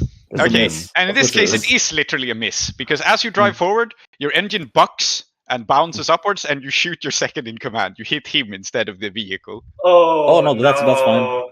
That's fine. No, that'll be fine. At least I hit something. So how much harm does your weapon do? This is your... Huh? No, please go on. No. It's 4 harm. He's gone. It's 4 harm? Yeah, let's see. I'll bring back... Yeah, rocket tube. It's a rocket tube. I didn't hit him with a rocket tube. I hit him with a rifle. You hit him with a rifle, yeah. But that was a 4 harm. It is quite a deadly weapon. So let's see. Now I need to look up when an NPC suffers harm again. It's here Ooh. somewhere. You do have your gang has armor, right? He'll have armor on, so it's only 3, right? Because I'm pretty sure Yep. you get Mm-hmm. lightweight battle armor. Yeah, he has armor. So Hey, your rifle it's a good deals thing full- you're. Sorry, it's a good thing you're right close to Angelica, right? You're right Yes, close to the hospital. it is. So, he takes 3 harm total, which is sometimes immediately fatal, usually serious, multiple broken bones, organ damage, or unconsciousness. And I think the multiple broken bones here is you shoot him off a moving vehicle. So not only is he shot, he also falls. His vehicle shoots away, he tumbles into some crap, and the situation here is he's not dead, but he is in need of urgent medical attention, and it's a good thing, I suppose, you're near Angelica. Oh. Now you can do like a invasion from the inside. This was all part of your great plan, right, Lady Iskandaric? Sorry, I can do one now? You can infiltrate from the inside. Yeah. They can't let you go. So yeah, Well, like that's what hurricane to happens. cake, cool. That's what happens. Your vehicle bucks, bounces Mm-hmm. you upwards. Your shot goes 2 feet higher than you intended, hits Luca in the side. He falls off. He rolls around on the ground. His 4-wheeler shoots off on its own and spins out. Right. Yeah, Yep. okay. I'm just gonna drive past him, let him squirm on the ground. Okay. All right. And is your plan to charge towards Professor Fulminia on your own vehicle now? Or is your plan to do something else? Where's the rest? Where's the hell gone? The gang is, well, some of them were going in the direction Luca were going, but they were just doing it because they were following Luca. They have no idea what's actually going on. As And the rest established. scattered? Yeah. They're doing Brace or Robin. Yeah, some of them are scattering. Like, again, there was just, they were not sure what to do. So the vibe is like some of them successfully went in the direction Luca is going because Luca seems to know what he's doing. Some of them just didn't manage to turn around like that, and so just kind of, tried to go where he was going or tried to go where you were going, and then just kind of drove off somewhere else. This is all happening very quickly, and you're on vehicles, right? So some people just couldn't quite manage the turn and just kind of drove away. Okay, so I'm gonna try to drive up towards whoever's nearby and then try to salvage this by saying, don't just drive straight towards a tower with a guy on top of it, drive around, so he has a harder time shooting you, zigzag, one of you draw fire, most of you draw their fire, I'm gonna come around and then get him from behind, Yeah, do a pincer. It's a classic pincer tactic. Like, come on, guys, what are we doing? Yeah. Okay, so in this case, you are not doing anything that goes against their instinct. Their instinct is to protect each other. In this case, the goal here is to not get shot by this whoever fired the flare gun.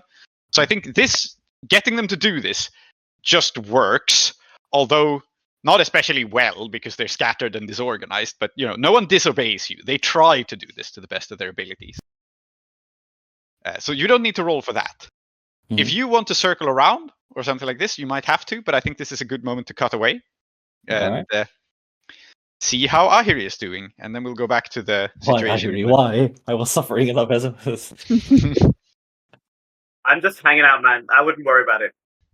So you have sent away your Professor Fulminia and one of your security detail, and now Disco Gilgamesh is turning up.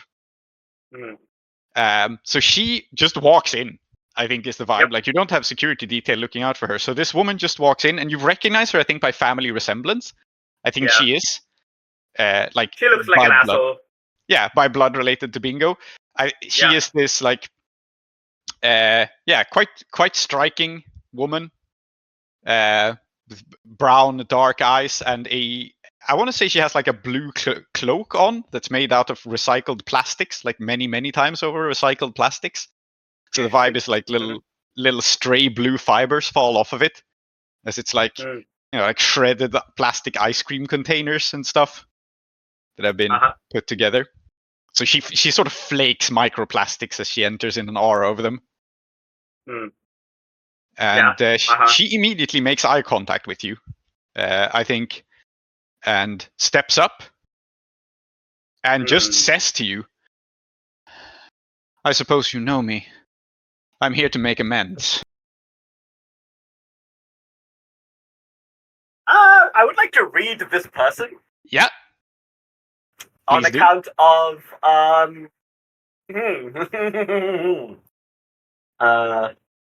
so I roll plus sharp. Yeah. Wish me luck, because I'm rolling badly.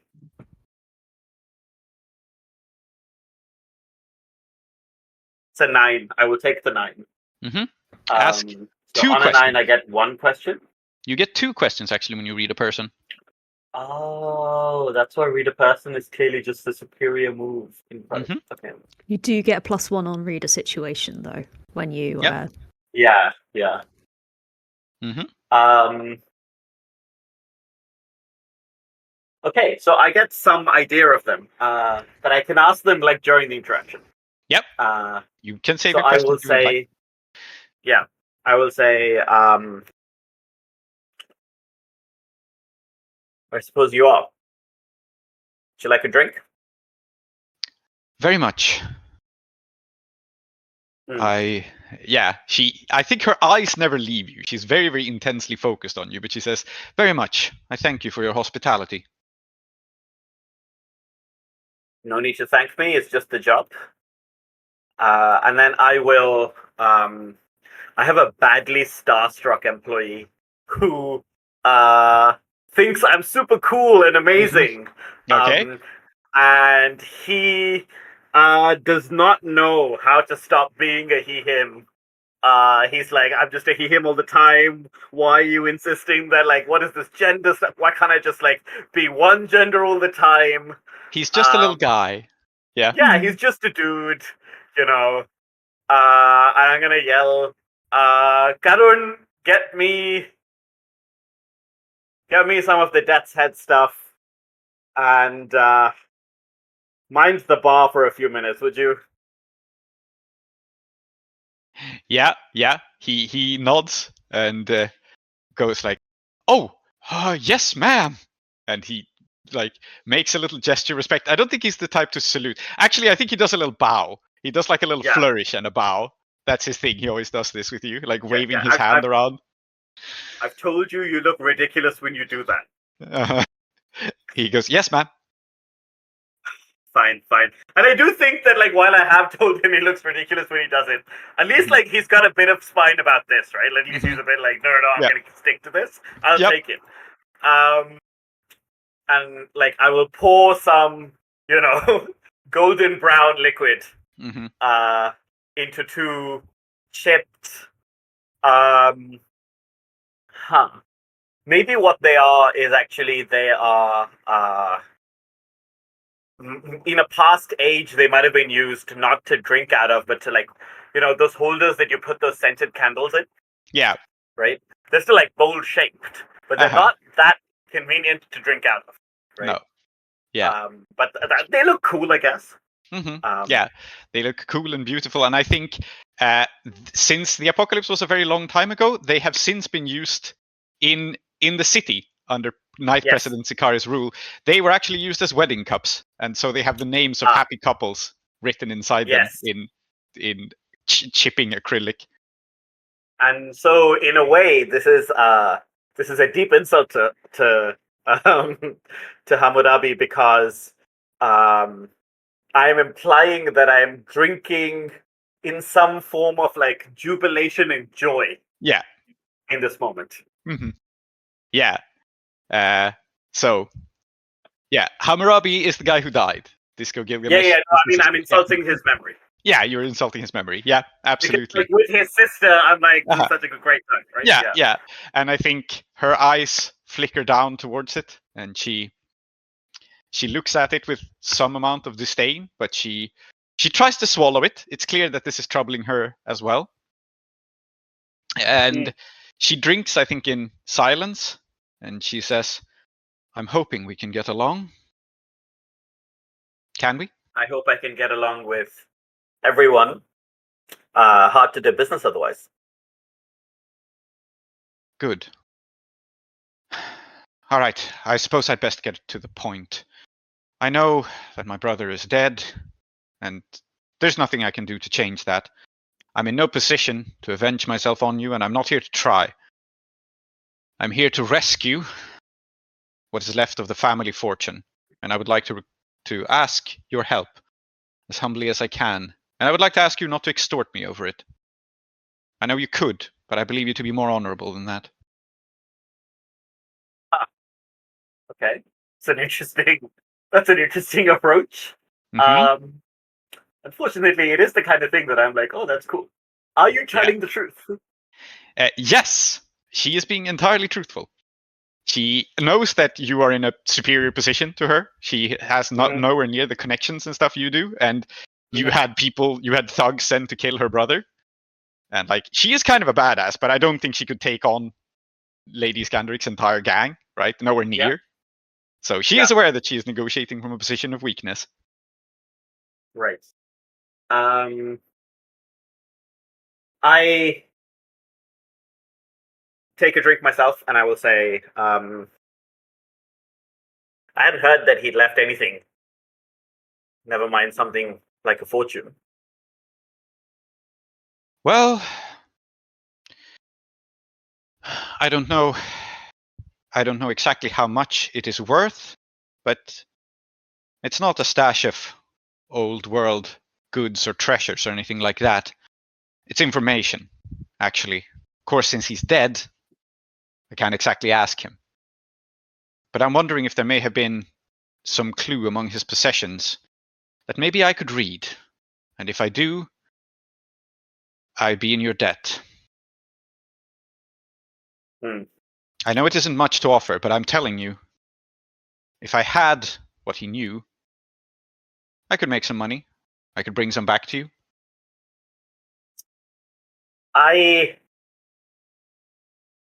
Bad business to say this, but what happened to your brother wasn't particularly good business either. You've been honest with me, so I'll be honest with you. I don't need the money. But you look like you could take care of yourself. You look like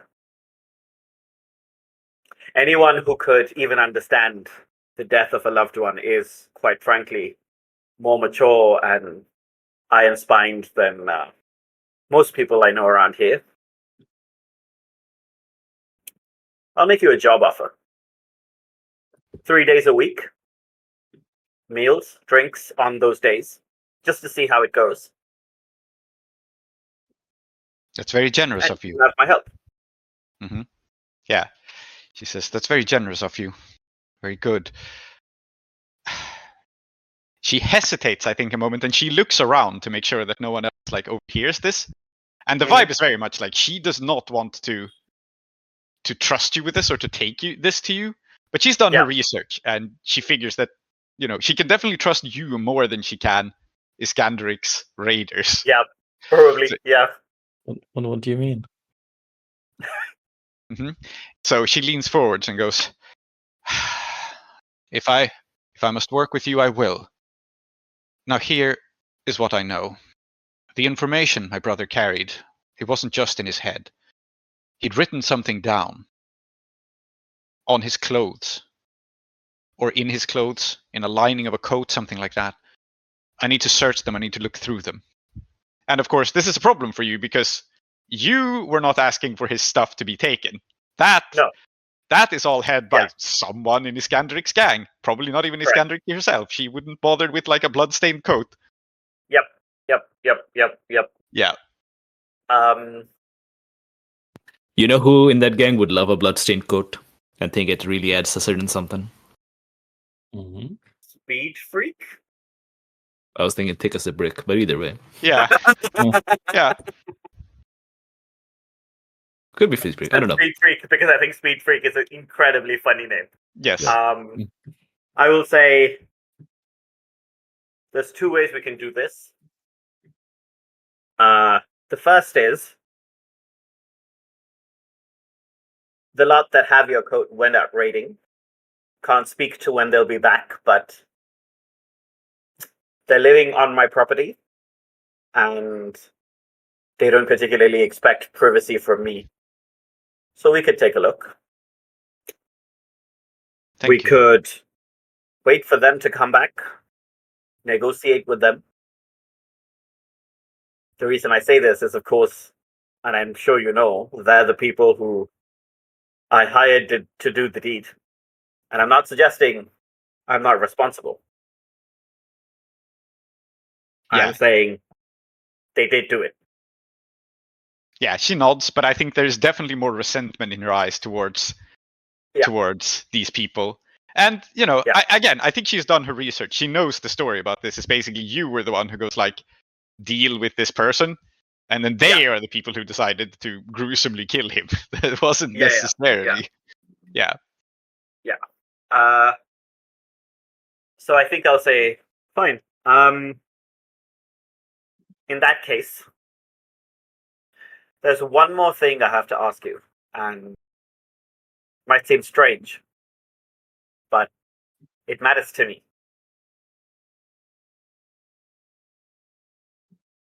Your brother, did he mean to be a dumbass? Or was it an error? Was it like just, something that he didn't think of? Mm-hmm. She, I think she drains her drink entirely, and she says, "My brother was an adventurer and a fool. He gambled big, he bet big. He couldn't back it up. He was impatient. Comes down to that. I've thought about it a lot, and I don't think there was malice behind what happened."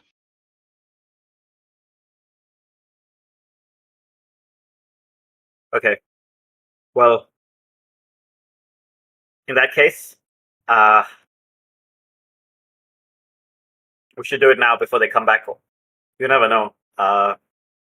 Sometimes people will just turn around. They could be knocking down the door any moment, and I'm not afraid of them, but why ask permission when you can ask forgiveness? Yes. And I think the interesting outcome here is, of course, that like you can go through their things. No, but the coat is out there, right? Yeah, the coat is out there, and it is worn by. I think it's very funny if it's thick as a brick, who has this coat with like a coded message inside it. So. Yeah, I mean, like we to be clear. No, go on.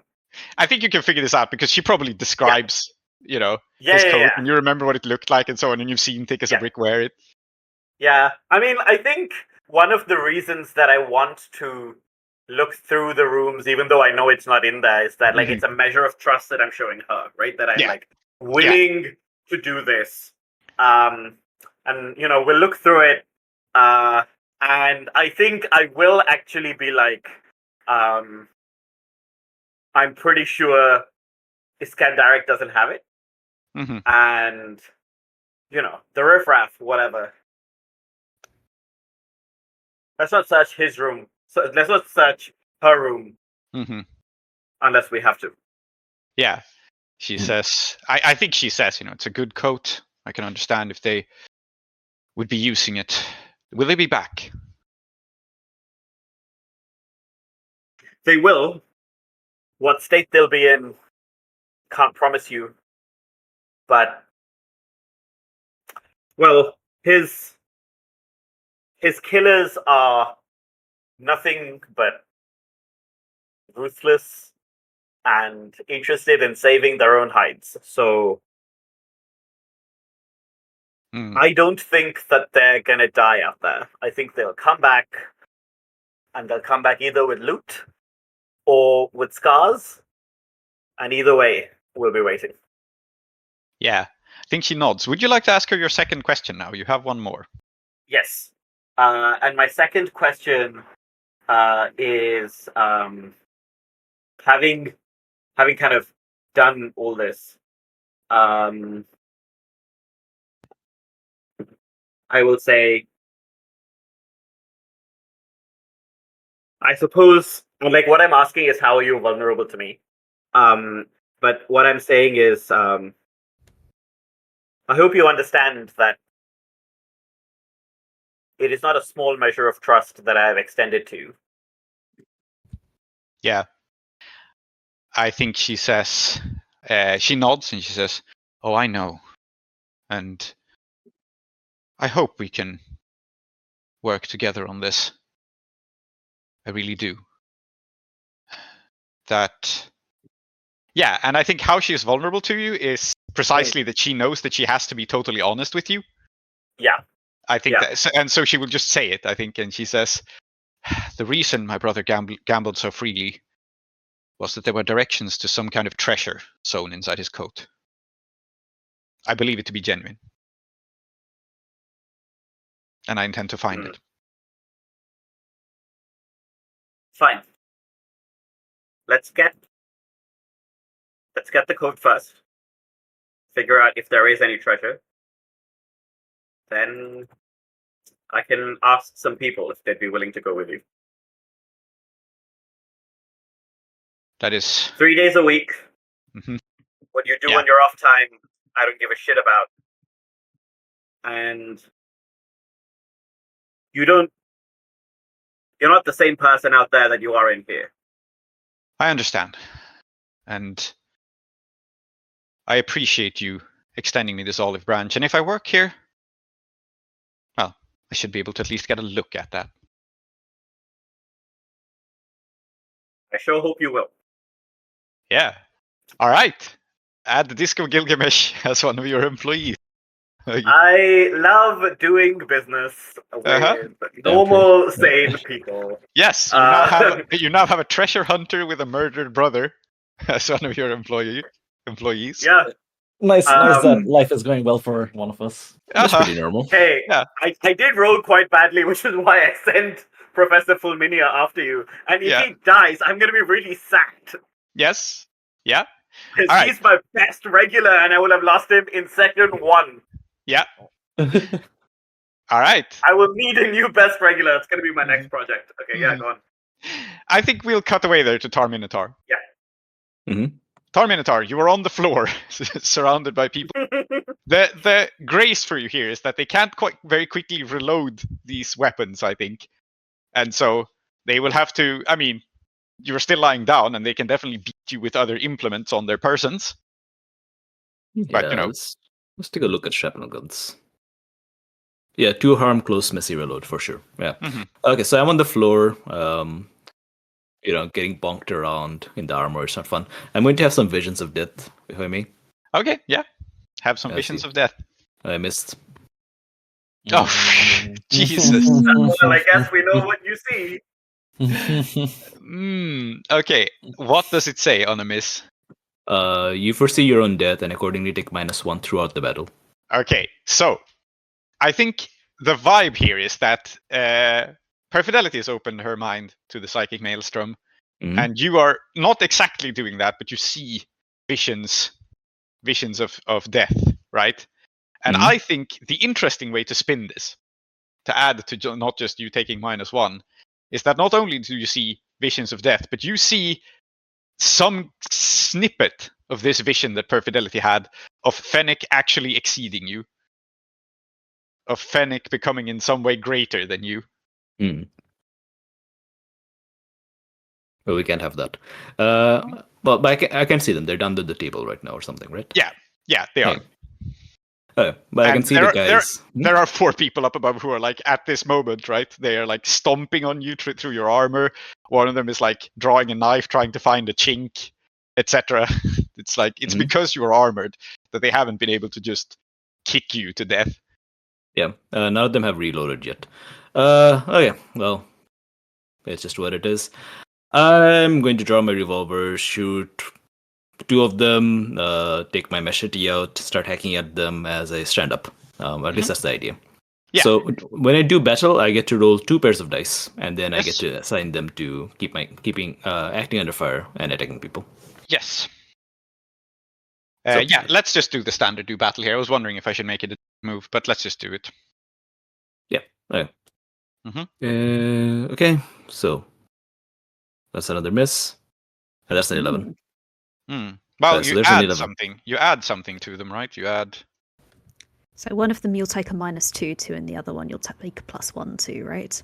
Because you've got the ongoing -1, and you've got a -1 in cool and a +2 in hard. Yes, so I can basically turn them both into 7 to 9, yeah. Yeah. Or I can just keep them as they are, essentially. Right? So, yeah. Do you want both to be 7 to 9, or do you want to succeed really well on something and fail on something? So what sort of harm am I looking at normally? So I think for now they are still attacking you with implement. I think they must deal at least 1 harm base. They are more than you, so that's 2 harm. Okay. Um, Negated by my armor. yeah, and the Exactly question there. is if you lying down means something here. Maybe. I'm going to say that the fact that you are lying down and they are trying to stab through chinks in the armor actually gives you 1 less armor. I think that's fair. Okay, that's fair. So I take 1 harm. So you would take 1 harm if Unmodified. you don't take extra harm. Yeah. Okay. Whereas I'm doing 3 harm. Yeah. You know what? I'm going to double down. Mhm. I'm going to add the +2 to the 11, and Mhm. the +1 to the 11, making it 12, and the -2 to this mess, making it 4.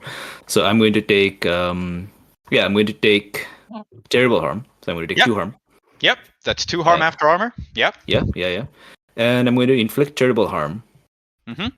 And if there's anyone who's still alive, I'm going to get them out of my way.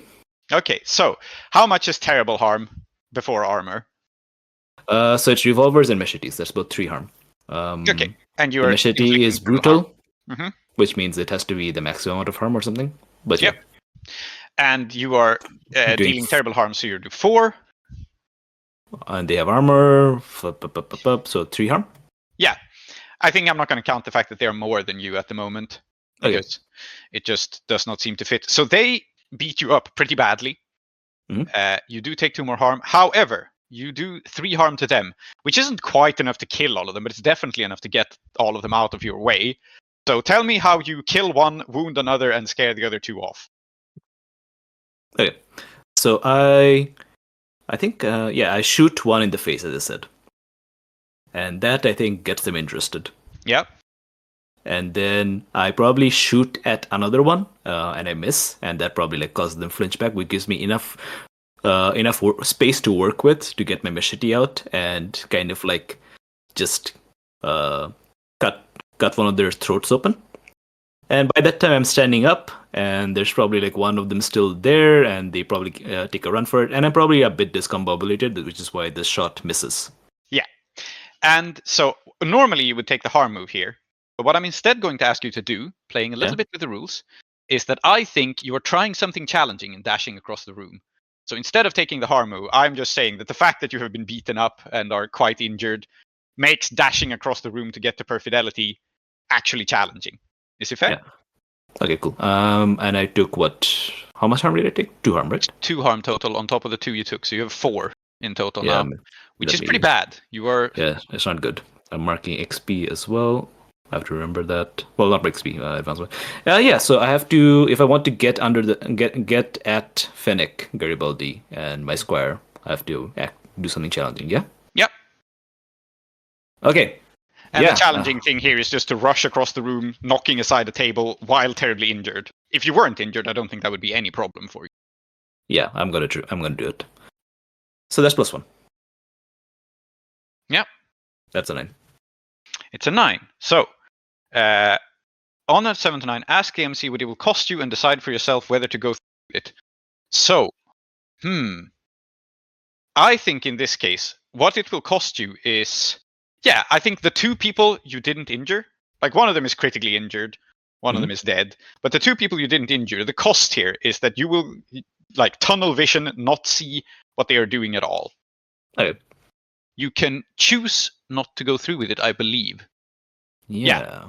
You can. So you can try to, stay and deal with them, or you can let them disappear into the periphery of your vision and lose track of them entirely. Mm-hmm. No, my squire's in danger. I lift that. I lift the table up and I toss it, and it's not like I fling it away like it's nothing, but it's like a genuine effort sort of thing. I push it. Yeah. It's a big heavy table, I imagine, right? Yeah. I push it aside. It is, and I think the vibe is what you see is Fennec had drawn a pistol, but it's in the wrong. It was in the arm that got broken now. So what Fennec is trying to do is to switch that pistol to his left hand, or he was.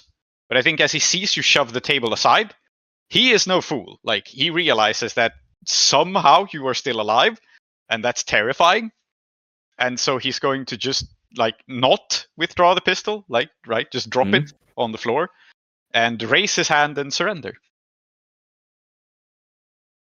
Okay. Spotlight still on me, or is Perfidelity going to go? I think we can rope in Perfidelity here. You were taken out of the action, but stunned, and the fight is effectively over. So, like I said, you weren't unconscious, just kind of unable to fight. But now you don't necessarily have to fight. So you see this happen. What do you do? Oh, yeah, I think Perfidelity is trying to struggle on one good arm, and the other is weak and difficult to maneuver, struggling up. But I don't think there is a voice at the moment yet. They've just been struck, they're ill.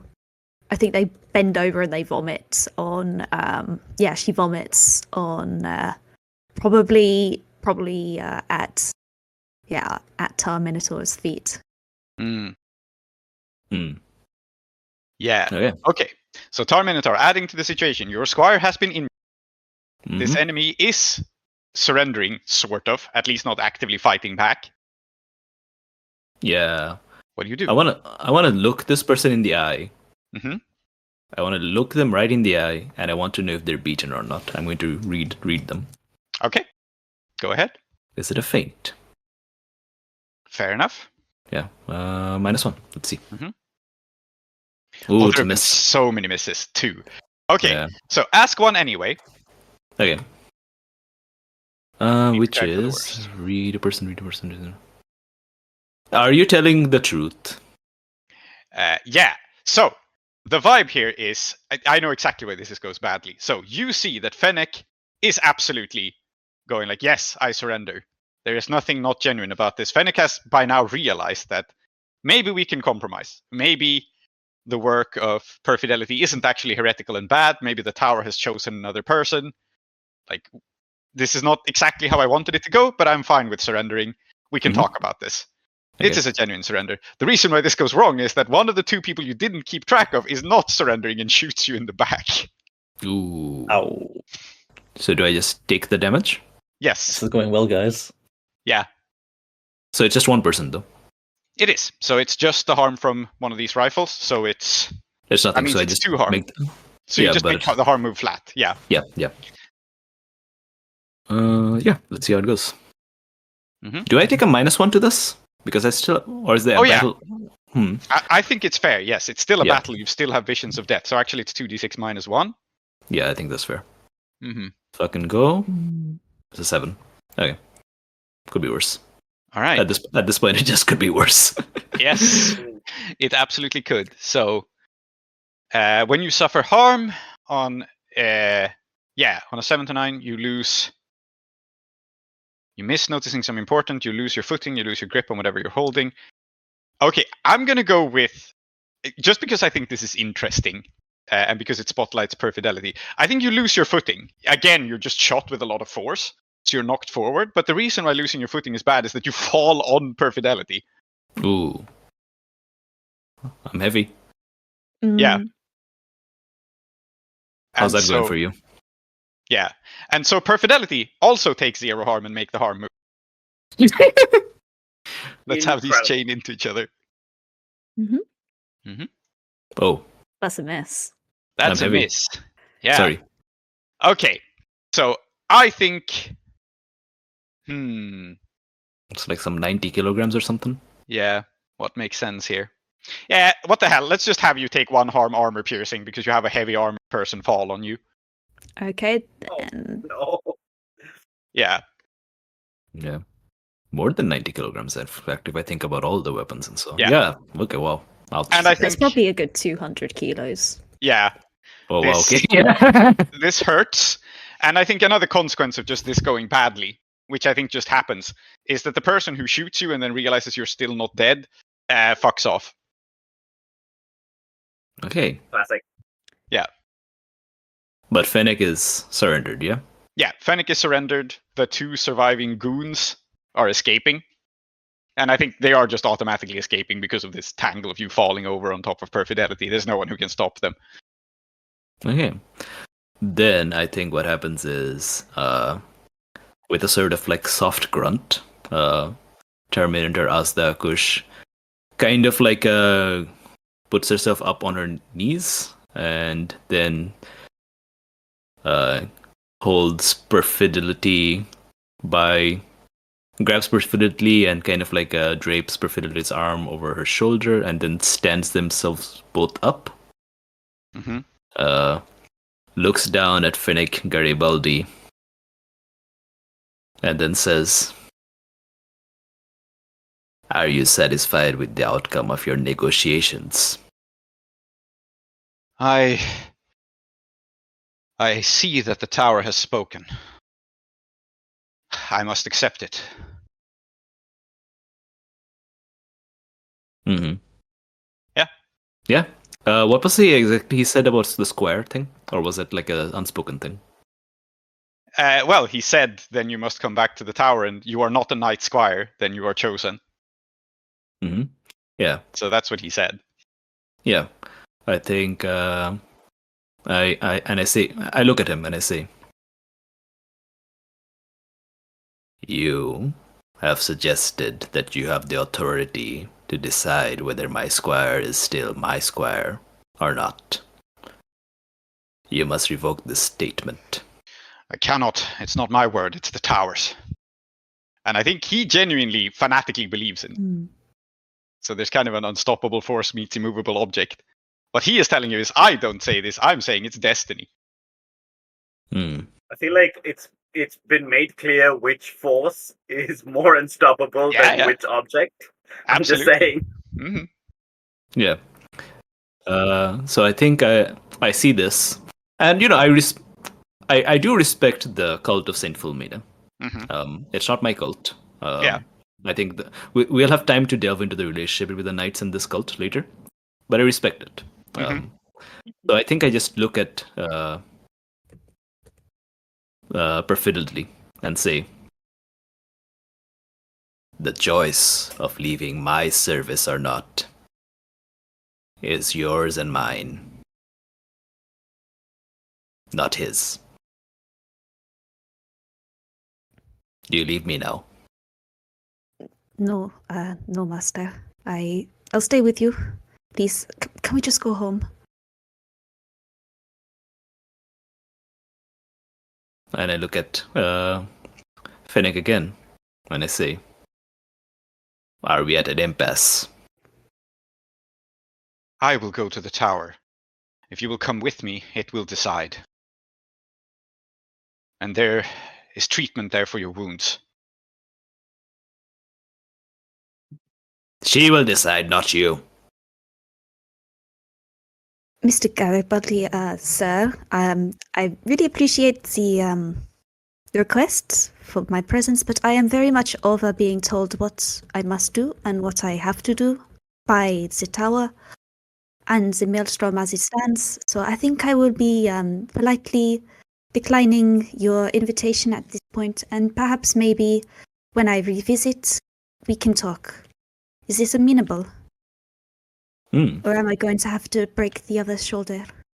I think this is a roll. I think that you are trying to reason with someone again. I'm backing your play 100%. I'm right here. Okay. Cool. Then back the play. So you roll history. I'm right here. I'm right here. Perfidelity rolls. I miss, but I'm right here. Oh. Okay. So, I think on a miss, we will just give... Not complicated here. We will just give Perfidelity a -1. Okay.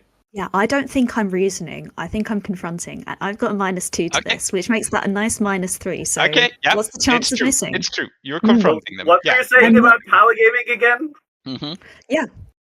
Yes, that's what will happen. Wow. If only that was a minus. So, I It's a guess what we're 1. learning about Fenwick Garibaldi in this situation is that Fenwick is actually ambidextrous. And who is so shot? And is quite capable of... Well, obviously, I'm sorry to say this, but obviously the person that it makes sense to shoot is Tar Minotaur, because if there is no master, the tower will have its way. Okay. And what am I shot with? Yeah, I said it was a pistol, so like a revolver.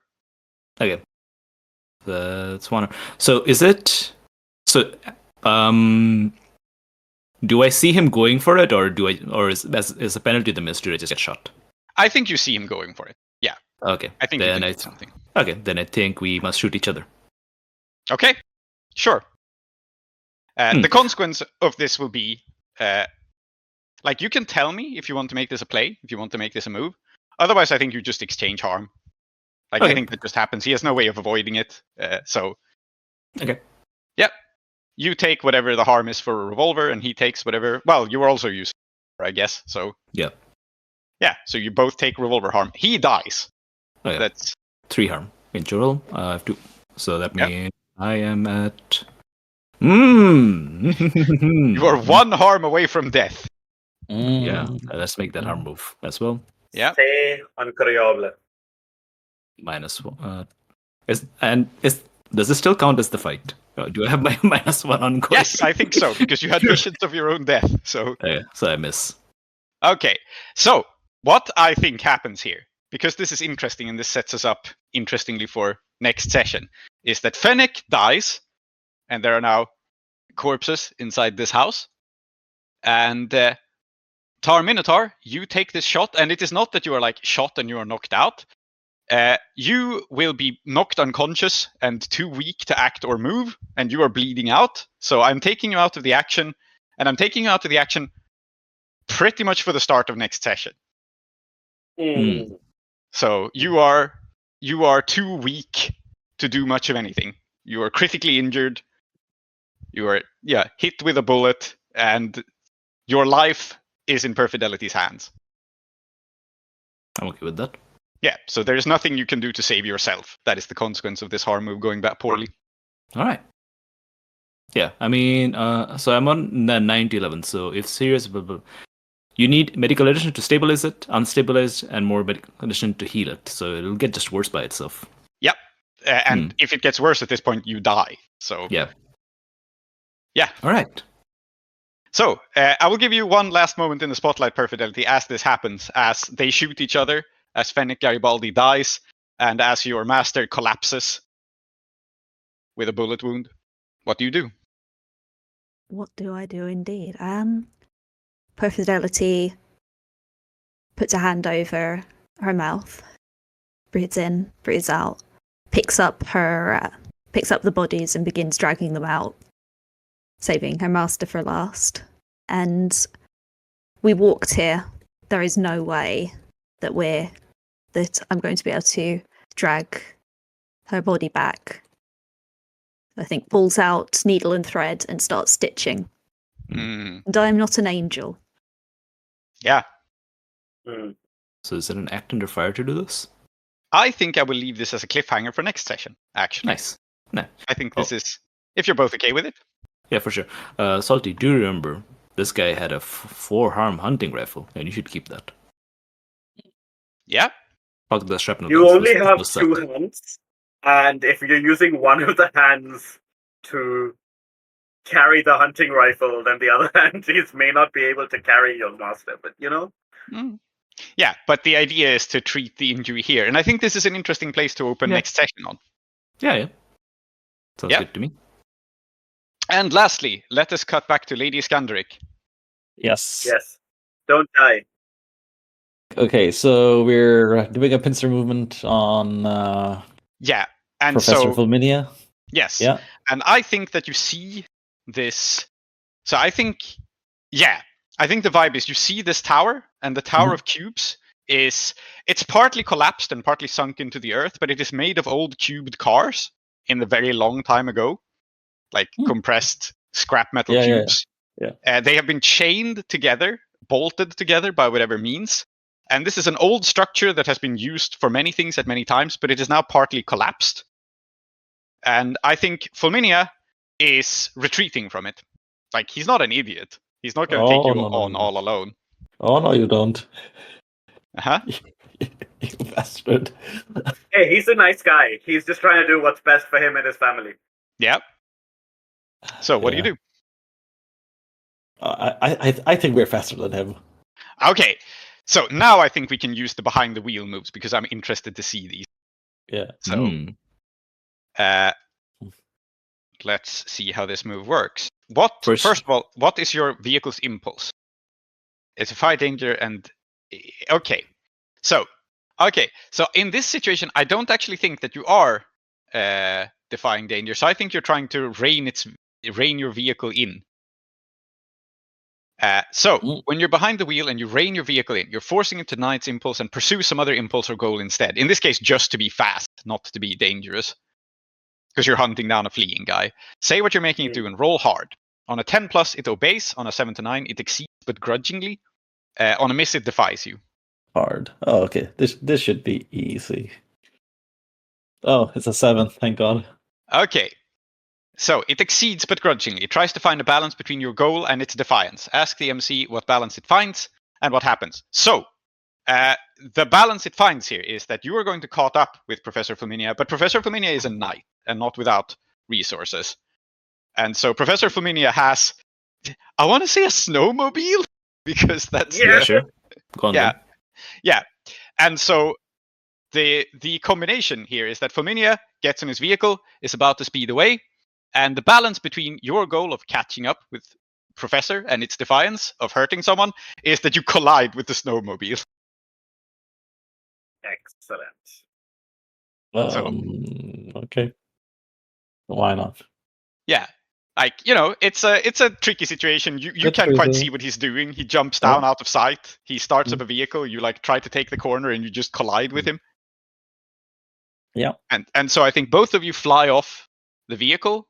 And how much do we think that a crash does in terms of harm?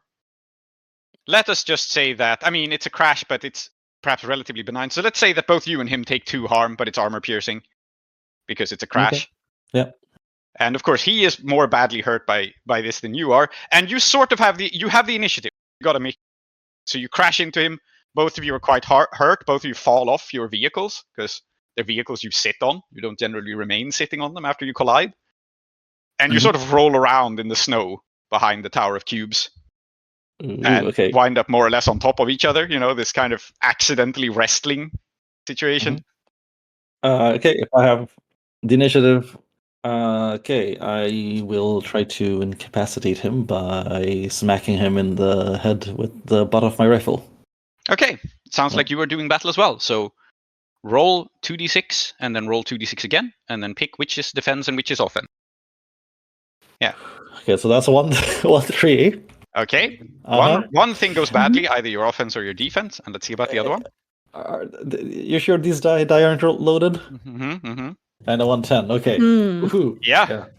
Okay, so your stats really don't matter here because you rolled so differently. So one of these is spent dealing damage, and if you choose the 10 to deal damage, I think it's fair to say that you just knock him out. If you want to incapacitate him, then that's what you do with a 10.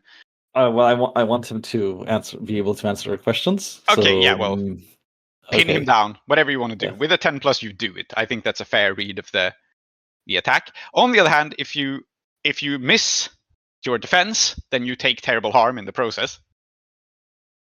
Or you can flip them, in which case you take little harm if you're good at defending. And let me see about attacking. What happens on a miss? Is there anything specified? No. So, yeah, I think if you choose to prioritize defense here, you will take little harm. But I think he will... I think he will escape then. I think that's the interesting, hard-framed situation. Yes, and I would love that so that I can still hang out with him and stuff. He might survive if he gets interrogated also. Yeah. But you might be making trouble for me, but I wasn't going to, Yeah, so it's up to you. You choose basically at this point. Either he escapes, but you are more or less unharmed, or you are quite injured, but you manage to wrestle him down and take control of him. No, this raid has to continue. I can't be hurt now. Okay. I think the vibe here is then you wrestle, you avoid harm. He flings you aside. You have 1 armor, yeah. So yeah, so you're fine. I think he might have dealt 1 harm. Your armor absorbs it. I'm not going to bother with the harm move, partly because we're running out of time. Mhm. And also he's getting away anyway. So he shoves you aside. He bolts up, and I think he manages to get back on his snowmobile. That's basically it. Like, you have a bit of a wrestling. He kicks you away. He gets back up on the snowmobile, which I guess survived the crash relatively well. It just like tipped over, and he's a big, strong guy. So he rights it up with a big groan and a roar. And then he rides off. And the reason why your crew can't pursue him is that they are busy looking into Luca, because they have discovered that he is down. And Yeah. they, at this point, realize that they must prioritize protecting him and you. Both of their leaders have fallen. So Mm.